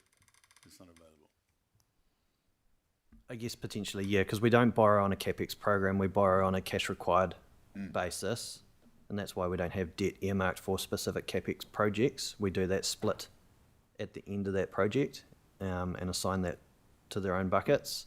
But yes, that 20 million would essentially be accessible for council funding and ongoing operations rather than having to borrow for the capital spend. Okay, so to wrap this up, what I'm hearing, and I think the concern of the council here, if I may speak for them, is that this money will be gone, and I appreciate what you're saying, that it is within, but if it was a direct relation to keeping rates for the ratepayer down, it was going against debt, we are focused on debt, decreasing debt, and I appreciate we've still got to carry on with core services, etc., but they should be within the annuals and long-term plans and already forecast, so we shouldn't be needing them, and I do understand it's a time measure. It would have been very good to have that, the debt level, the maturity of our debt date known, so we could make that judgment. But I think this will all come out in the wash shortly. Thank you. Thanks, Race. Aaron. So the $20 million figure for this facility is a number that's derived because that's what we're required to hold. That's because we're holding 20 million cash, so the 20 million will offset it. But that's set by our current treasury policy, correct? If it, oh yeah. Correct. The 20 million is basically reverse engineered to comply with the 120% liquidity ratio based on our current borrowings. Okay, so, and then my next question is, do we pay any fee to Westpac for having the ability to, in an emergency, draw down the 10 million? Yes. Do you know what that fee is? Not off the top of my head, but I do know that it is significantly more than LGFA, but I can get those numbers to you. Okay, so that's interesting. If we review our treasury policy and let's just pluck a number out and it comes down to 10 million, can we then reduce the facility at LGFA and then the fee would be lower? Is that how it works? The fee is in relation to how much your facility is enabling you to borrow? Yes, so it's a percentage based on the total draw or the total facility available. Okay, yes. so plucking a number, currently 20 million costs 40,000. If everything stayed the same, 10 million would cost 20, ballpark? Correct, yeah, give or take. So we would have an option, when we review the policy, we have the option of either keeping the LGFA cheaper facility at 20 million and binning the more expensive Westpac facility, or spreading our eggs and accepting a bit higher cost at Westpac and reducing the LGFA to 10. Correct. Yes. Good. I think that's something we should look at the right time. Thank you. Great. Elizabeth? I might have put Aaron a bit wrong. So in the next steps 8.1, the council proceeds with recommendation. You've got you're collecting the mayor and one councillor's signature, but that's to submit the signed agreement to LGFA. I think what Aaron was referring to was to give the council assurance that when we draw down, it has to come through. There's a policy where it has to come through. Again, a mayor and a councillor before any drawdowns have taken off this particular 20 million. Is that something that's able to be added in here as a number 4? Or added to 3? Sorry, Elizabeth, I'm not clear on what point you're talking to. So if we just go up here to 3 on the screen. So authorises the mayor and one councillor sign the LGFA standby facility agreement. But what Aaron was referencing was that we have that council has clarity or security, I suppose, in the knowledge that to get any drawdown off that $20 million, that again you would require a one mayor and a one councillor to sign it off. Yep, we could add that. I mean, I think as Dale mentioned earlier, any drawdowns on the LGFA facility, the certificate needs to be signed by Steve.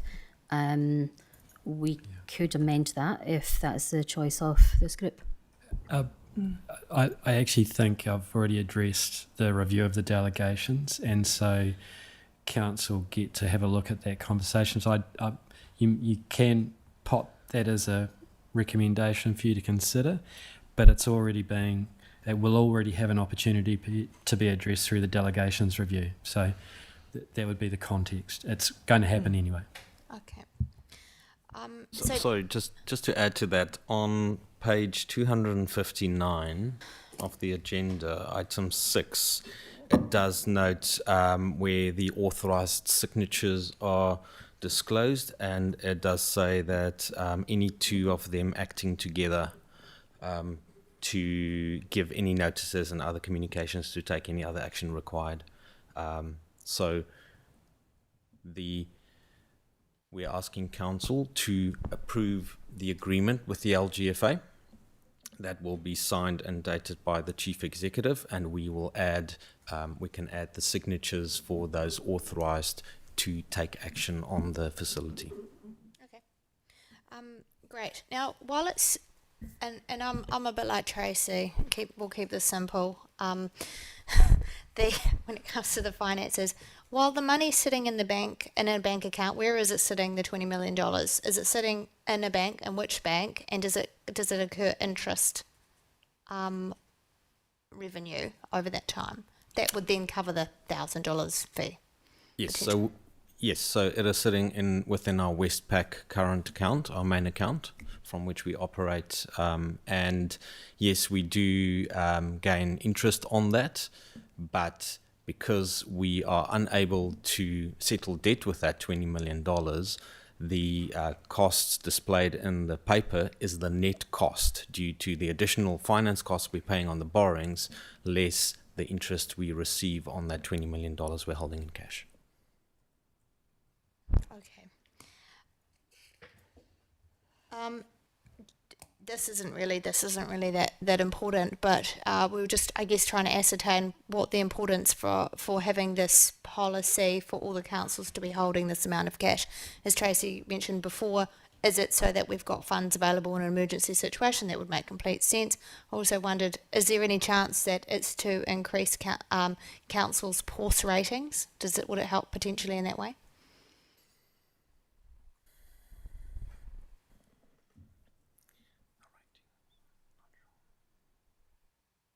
I'm not sure in terms of the effect that it would have on our ratings, our credit ratings, but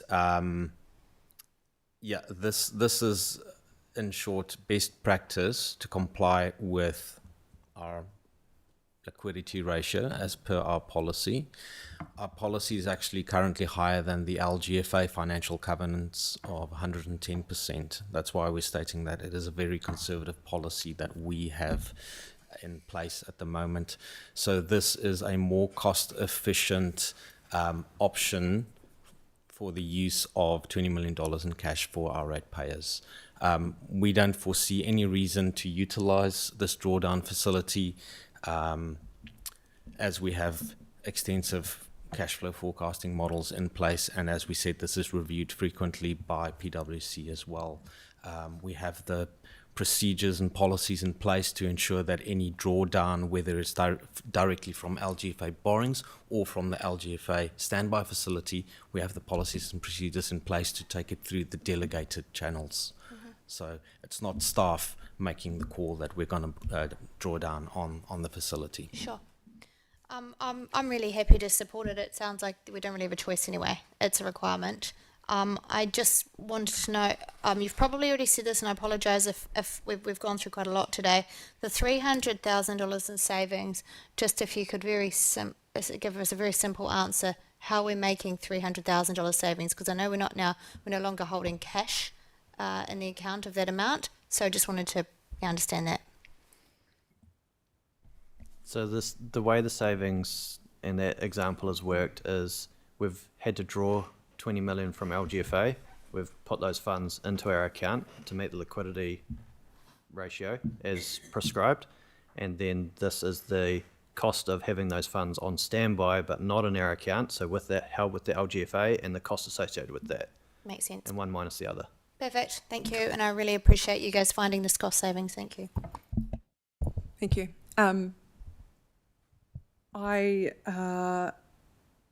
I want to say a couple of things about this, and our community's told us they want us to repay debt and they don't want as much cost associated to them, and so having this type of facility does that. It allows us to pay down debt, so our finance costs aren't as high. We know that we're going to review our treasury policy and wait for the Selwyn Water to come down. I note that the target there, through our financing, there's a lot of work that we need to do in that space. And I don't think it is our intention as a council to keep the line high on our borrowing. It is not a target. And I think that there is many conversations that are happening about bringing that down, because we know that that is the way that we want to move. The reporting on this comes through ARC and to Finance and Performance. And so, the Westpac facility is currently and consistently reported through ARC and through Finance and Performance. And I see that there, and it is remaining there undrawn. It is sitting there in our finance reporting, and I think the important thing here is noting that this had unanimous support from Audit and Risk, with our chair of Audit and Risk wanting it to be more, but we wanted to be conservative because we know that this is a new thing. So, look, our community want us to save money and they want us to pay down debt, and we need to make a move towards doing that. Is there a mover for the resolutions that we have in front of us? Elizabeth, and a seconder. Aaron. Is there any discussion that we want to have on this? Reese. I fully support and thank you, that's great, but I would like to put a 0.4 on the resolution. I would move that we put a 0.4 on the resolution, that the 20 million is to pay down debt and not to be paid on operational costs.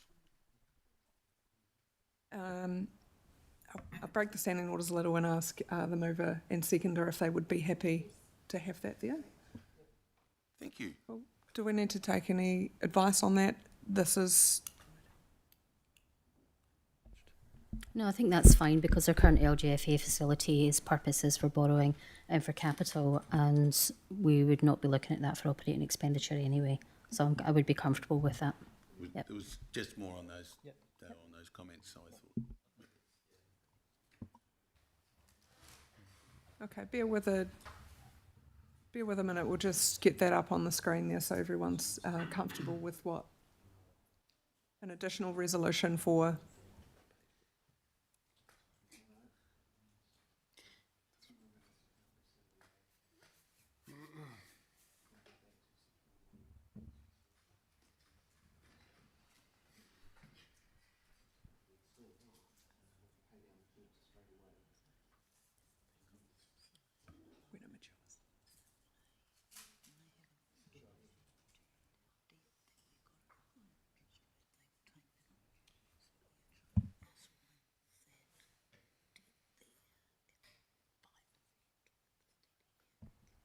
Great. Race on the screen there, we've got resolution 4 directs that 20 million is to repay debt, not operating costs.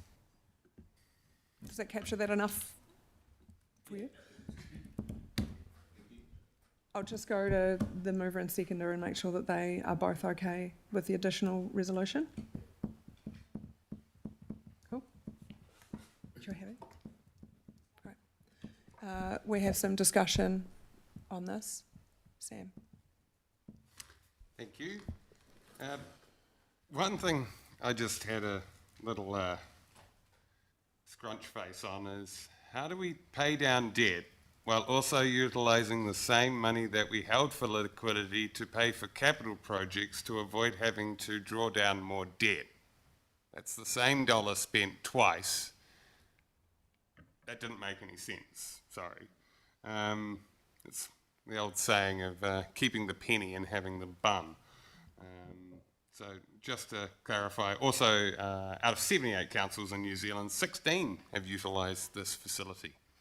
So yeah, I'm a lot more comfortable seeing number 4 there, as I don't want this just going into the slush fund, dare I say it, that the 300 million has become, because drawing it down and then trying to figure out at the end of for the financial annual report what bucket it goes in, I'm not overly comfortable about, but I am more comfortable with that. Thank you. Thanks, Sam. I think, can I just take some advice on, are there any implications to our cash flow on this? Not that I can foresee. If it makes council feel any more comfortable, there's $15 million of debt that's getting repaid this week. Yay. So we are focusing on reducing that debt balance. This is going to go a long way to assisting that, where we can actually offload that cash out of our current account onto some debt that are coming off for renewal in Q4. Is that additional to this 20 million that was already covered, or is this 20 million covering that 15? The 20 million is still wrapped up in that overall debt number, the 300 that Councillor Wilshire keeps referring to. So we have additional debt that's due for repayment at the end of the year of 60 million. So that will, it'll come off there. Great. Discussion, Big Red. So we're borrowing 20 million to repay 20 million. Can so,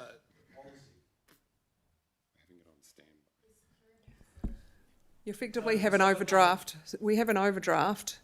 You could call it an overdraft so that we can release the $20 million cash that we have in our bank account to pay down debt.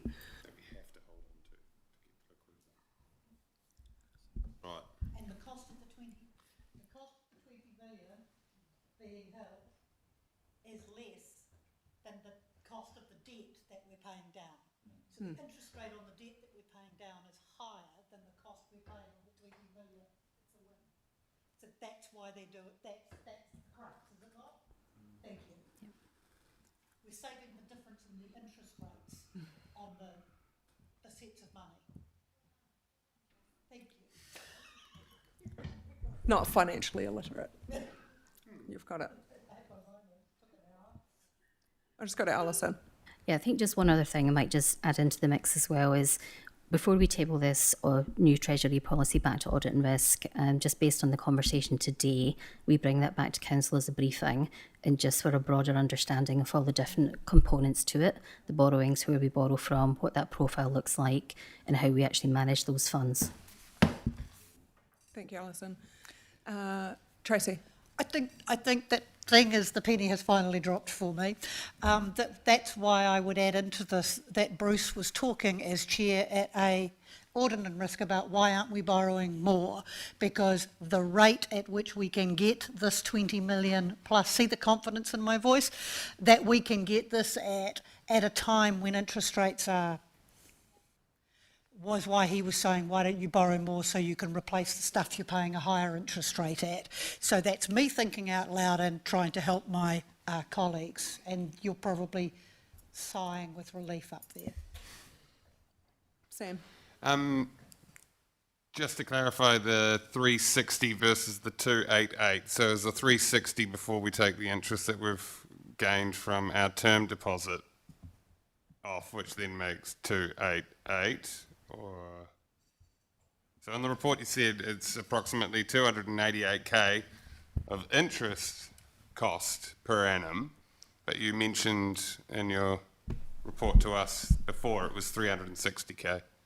So those rates have obviously moved with everything going on in the world at the moment. So interest rates have increased. So that refresh position that I talked to earlier was rates as of the start of the week on a 2-year drawdown. So that's basically where we're at. That if we were to hold that and continue status quo, it would be on a rolling 2-year basis to have the same effect as a 15-month standby facility. So it moves beyond that 12-month period, so therefore it's considered non-current debt, and therefore that's the benefit, yeah. So it's the timing difference between those two points, and it's the cost differential between actual external debt versus window dress funds. Cool. All right, thank you. Thanks, Sam. Elizabeth, do you want to use your, is there any more questions? Because then we can use your right of reply as the mover of the paper. Oh, this is a question. This question is pertaining to Alison recommending that she comes back with a briefing for us to understand things. I'm wondering if I could potentially request, as a question, that we could have a timeline for the last 5 years of just where our debt's been tracking annually, so that we can understand what the factors are and the changes to that, which also includes in that timeline when we've then increased the percentage of what we're able to borrow. We can include that in that briefing. Yep. Thank you. There being no other discussion, we have a mover and a seconder for resolution to receive the report, receive the LGFA standby facility to a value of 20 million, authorises the Mayor and one councillor to sign the facility agreement, and directs that the 20 million is to repay debt, not operating costs that we are releasing. There's a mover and a seconder. All those in favour, please say aye. Aye.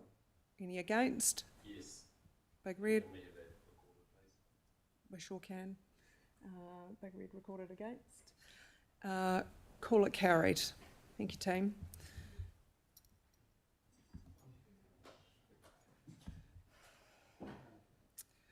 Yeah, I'm looking at the time here, and I think that, we're 2 hours, coming up 2 hours, so we will take a 15-minute break from this. We will be back at 11:45. Thank you.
Everybody, back to council meeting.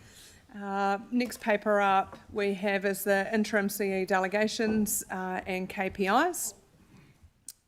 This report actually sits with us. Sophie has helped prepare this, but look, I'm really happy to talk to this. This has been ongoing for probably a number of months with the interim chief executive. All councillors have had the opportunity to feed into these interim KPIs over the past months. Yeah, that's me.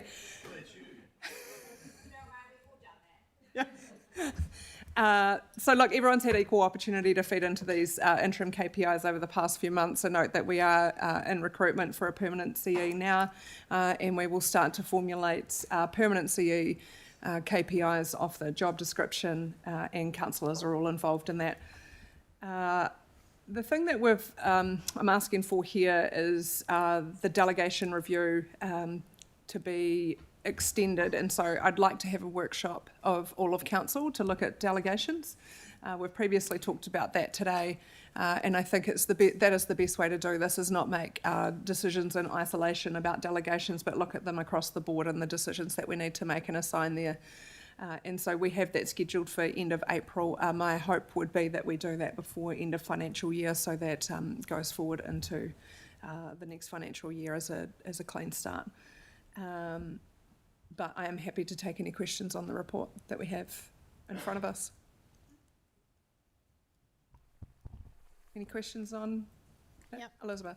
Yeah, sorry. I guess one of the things I wanted to ask is this set in stone as of today, or is this going to actually be able to be slightly, what's the term for it? When we're able to come back and review and look at things, because we are in a bit of a position of flux at the moment. We do have new councillors on here. We've got a lot of things that are ever changing and evolving within the council, and I'm just wondering whether the expectations for today could change depending on what comes about through annual plan consultation, etc., etc. Now, with that, I'd also like to just state that having looked at this again, I get a sense that it feels a little bit business as usual with the KPIs, and I would like to reflect that I believe that given the time it's going to take for us to replace the interim CE and appoint a CE, potentially could be looking at later in the year. That's some significant months away. I think that it would be nice to know that we've got the ability to increase the expectations on our interim CE. I think he would love to hear that. But that we are actually tracking in the direction that we want to take, particularly as we're about to go into hearing the annual plan submissions, what the community expect from us, and that may feed into that. That's a question. I think my reply to that would be that these are interim KPIs, and interim KPIs, we are not looking for big substantial changes in the interim while we're recruiting a permanent chief executive. I think it's a little unfair for a permanent chief executive to come in where the interim has made big changes to this organisation. And so, I note that we've been discussing this as councillors for, I would say, 3 months now, and it's actually not fair for our interim chief executive to not have proper KPIs. And so these are for the interim. We will formulate our own KPIs as a council for the permanent chief executive. It's not later in the year. We are looking to want to have a permanent chief executive on board by July, so the new financial year, and go through that long-term process with a permanent chief executive. So these are for the next few months. And really, I think it gives some assurance to our interim chief executive of what our expectations are. There were some additions put in there. They are the blue highlighted ones. We've both negotiated on those, and the interim chief executive is happy with the delegations that sit there in that space. So, yeah, I guess again, it's what does a person define as big? What are you defining as big as versus what I'm asking where the scope could be for an increased level of service to the council. So we know that there's been some recent changes within the organisation that you might not define as big, but I might define as big.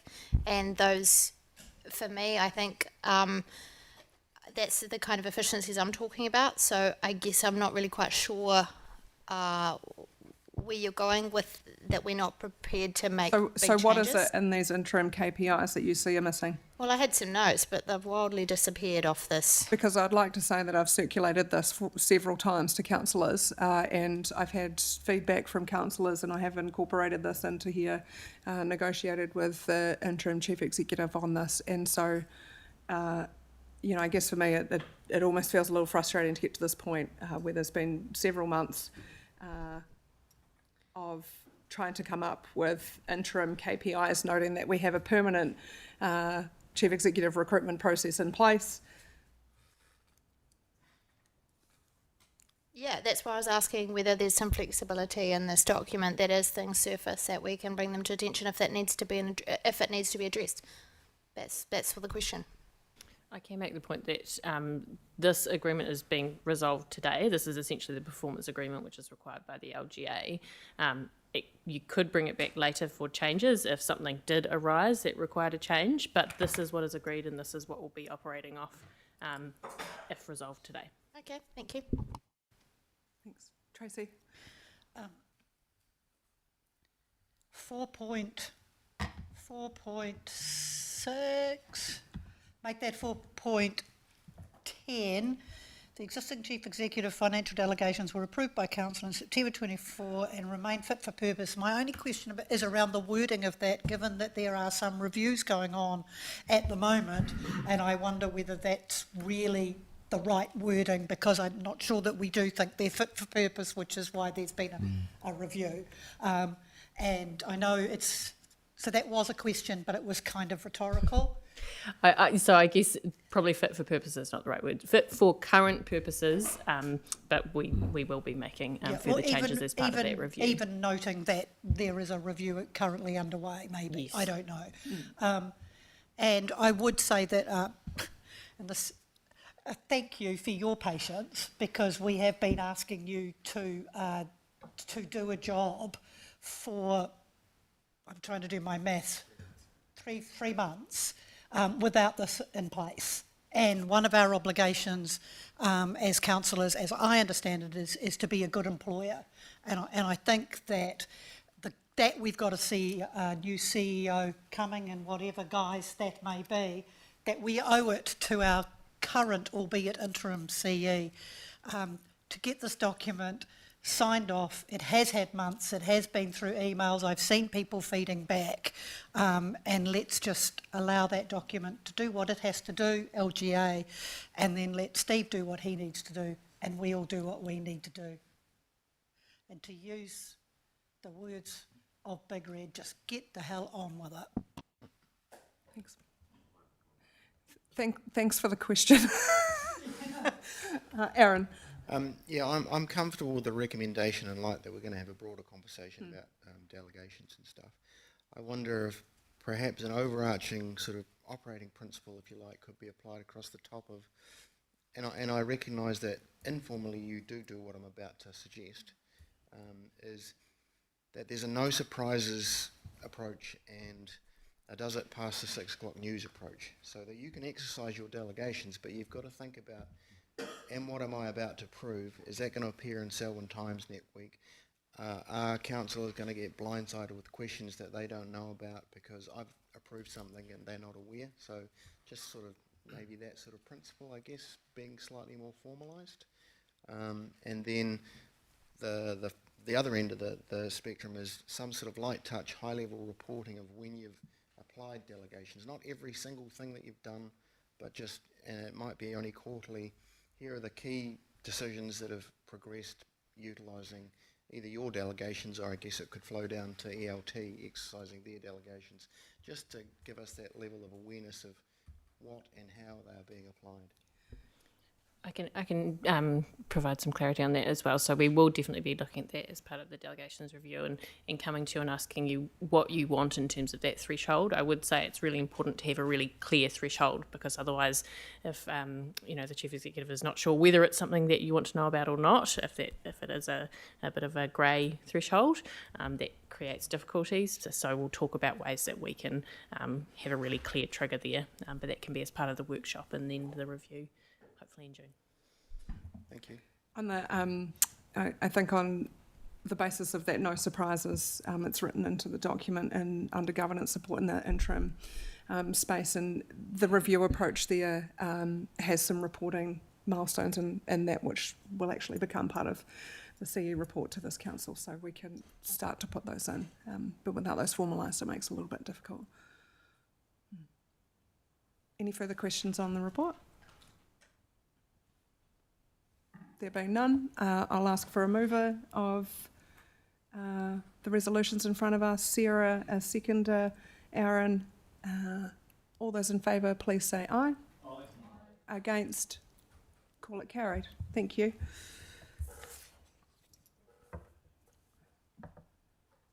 Next up is tab 13. Which is change of classification of part of a gravel pit reserve. I invite Rob, Andrea, and apologies, I haven't met you before. Hey, I'm Dale Johnston. I'm the Selwyn Water PM on this project. Oh, great. Thank you. Welcome. I'll hand over to you guys. Kia ora, councillors. First of all, thank you very much for your time with this report. This report seeks your approval in principle to reclassify a portion of Reserve 1045 as indicated in the Appendix A of the report, currently classified as a gravel pit, to local purpose utility reserve just to enable the establishment of a wastewater pump station and storage tank. For clarity, I wish to note that the recommendation before Council includes an additional authorization under Clause 1.3. It should come with 1.3b to state, if no objections received, complete the reclassification process under the Reserves Act. This clause is intended to provide procedural clarity only and does not alter the nature of Council's decision today. Council is being asked to approve the proposed reserve reclassification in principle, subject to the completion of the statutory process under Section 24 of the Reserves Act, including public notification. If objections are received, the matter must return to Council for a final decision, and Council retains full discretion at this point. Clause 1.3b simply provides that if no objections are received through the statutory process, the Chief Executive or staff is authorized to complete the reclassification in accordance with the Act. This is standard practice and ensures the process can be completed efficiently where it is uncontested, while fully preserving Council's governance and decision-making role where objections arise. This decision is being brought to you early to provide strategic direction and certainty before significant investments occur, while ensuring that all statutory requirements, including public consultation under the Reserves Act, are fully followed. Happy to take any questions. Okay, thank you. I just note the additional resolution is on the screen here as B. That's right, yeah. So everything else stays the same. It's just clause 3B. B. Okay. We'll go for questions. First up is Elizabeth. Hi.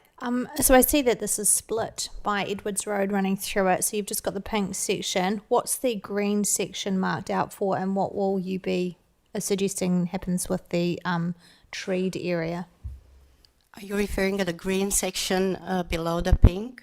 All right, so that's just the a part of, so the reserve is split in two. So we are only seeking this decision only pertains to the pink side. The green remains the same, which is, I think. There is some potential in the future, once the reserve is, part of the reserve is classified, that the balance, which is the bottom part, can go to dock for disposal. Okay. So we're not needing, that doesn't get reclassified as a part of this parcel, just No, by the we are by? only reclassifying part of the reserve. Okay. Only the pink part. Yeah, thank you. Great. Big Red. Thank you. What area does a pump station take up?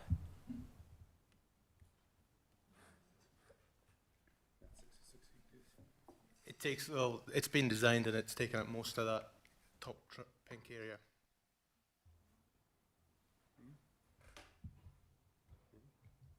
Wow, that's a pretty big pump station.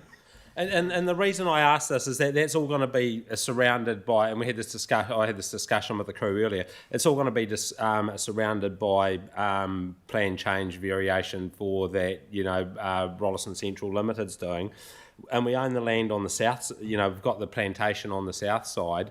Has it been thrown about amongst yourselves to actually even rezone that area and put the pump station on that side of the land road that's probably worth, has no value, when you've got value in the land on the north side that could be potentially reserved or developed? Yeah, so it's a terminal pump station that's collecting flows from Rolleston, Lincoln, Previlton, so that's why it's larger than, I suppose, a lot of other pump stations around the district. I suppose the plans to progress this were well in advance of that plan change 5. Right, And okay. Revisiting that would delay things quite a bit. Thank you. Okay. Are there any other questions? Brace. Just to follow on from Big Red's question there, so the reserve is titled, I see that, that's overlaid obviously from paddocks that are there otherwise. They're not owned by council? No, that land belongs to a developer. So we are only looking at the reserve and actually part of that reserve, which is the pink shaded area. Yep. And so to go to the pump station size, which is something I hadn't thought of, knocking down the trees, it won't fit in the tree block. Is that what you're telling me? Sorry.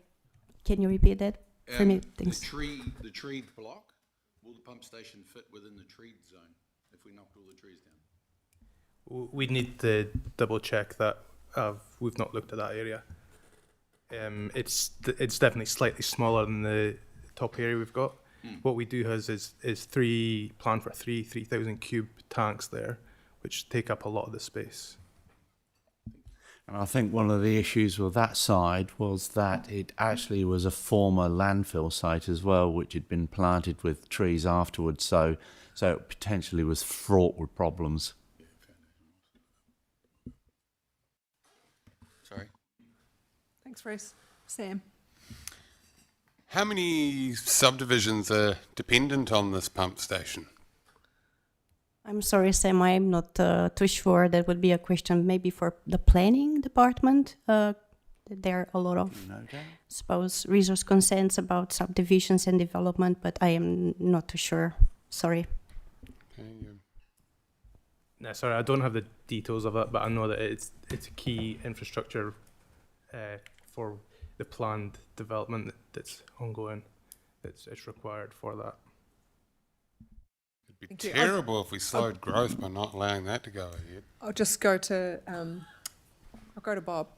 I don't have the specific details of how many subdivisions, but it'd be quite a few because it's not just Rolleston that's linking in here. I think there's Lincoln and Previlton linking in as well. So there'd be a considerable amount of sections relying on this piece of infrastructure. So does that mean that this project will be DC funded predominantly? I would assume so, but it's probably a question for the finance team or the infrastructure team. Okay, maybe just to... A lot of hospital passes here too. Well, I think that's because the decision in front of us isn't whether to install a pump station or not, it's to reclassify reserve land. Hmm. And, you know, so that is the paper that we have in front of us today. Very good. Are there any other questions on this? There being none, is there a mover for the resolutions that we have in front of us, including 3B, which, if no objections received, completes the reclassification process under the Reserves Act?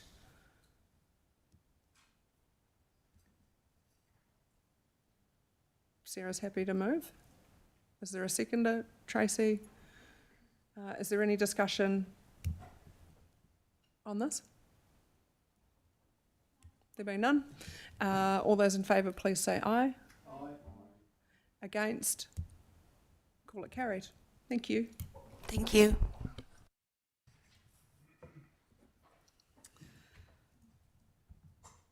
Okay, we are up to tab 14, which is resolution to exclude the public. The reasons why are listed in the agenda, and they're also listed in the public agenda as well, so that people can understand the ask here.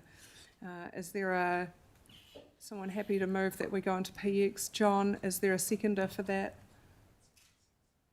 Aaron, all those in favour, please say aye. Aye. Against? Call it carried. Thank you. We'll just give a moment for live stream to stop.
Keep it tidy. I've made some lists of some words that you guys are going to put in the jar. Wonderful. So we're back, and the last thing that we have on the agenda is the matters raised in public forum. So we'll hand over to the Chief Executive for that. Thanks. We only had one public forum today, which was Mr. Rakovich. So I'll write back to Zoran with just an acknowledgement of the value of the community boards, and he expressed that, and also with my knowledge of the Melbourne Community Board, I understand the work that they're doing and the value they provide. I will also touch on there is a procedure that the community can follow, that if they wish to call for a community board to be established, I'll communicate what that looks like, or what other decision-making council can take irrespective of that. So I'll just clarify how this might move forward if there's interest. That's all I'm proposing to do with that. Is there any feedback on that, Sam? Well, not on that specifically, but I would just like to remind council that I'm not sure if we've actually responded to the West Mountain Primary School and their public forum regarding the bus shelter. Thanks, Sam. Thank you. Thank you. John? Yeah. Can I just ask that you think about the local government determination in the reply, and also can I put an apology in for tomorrow? You certainly can. Thank you, John. Wonderful. There be no other discussion on the public forum. I will close this meeting with karakia. Unahia, tapo, kia wātia, ai, kua wātia. Thank you everyone for joining us today. Meeting closed.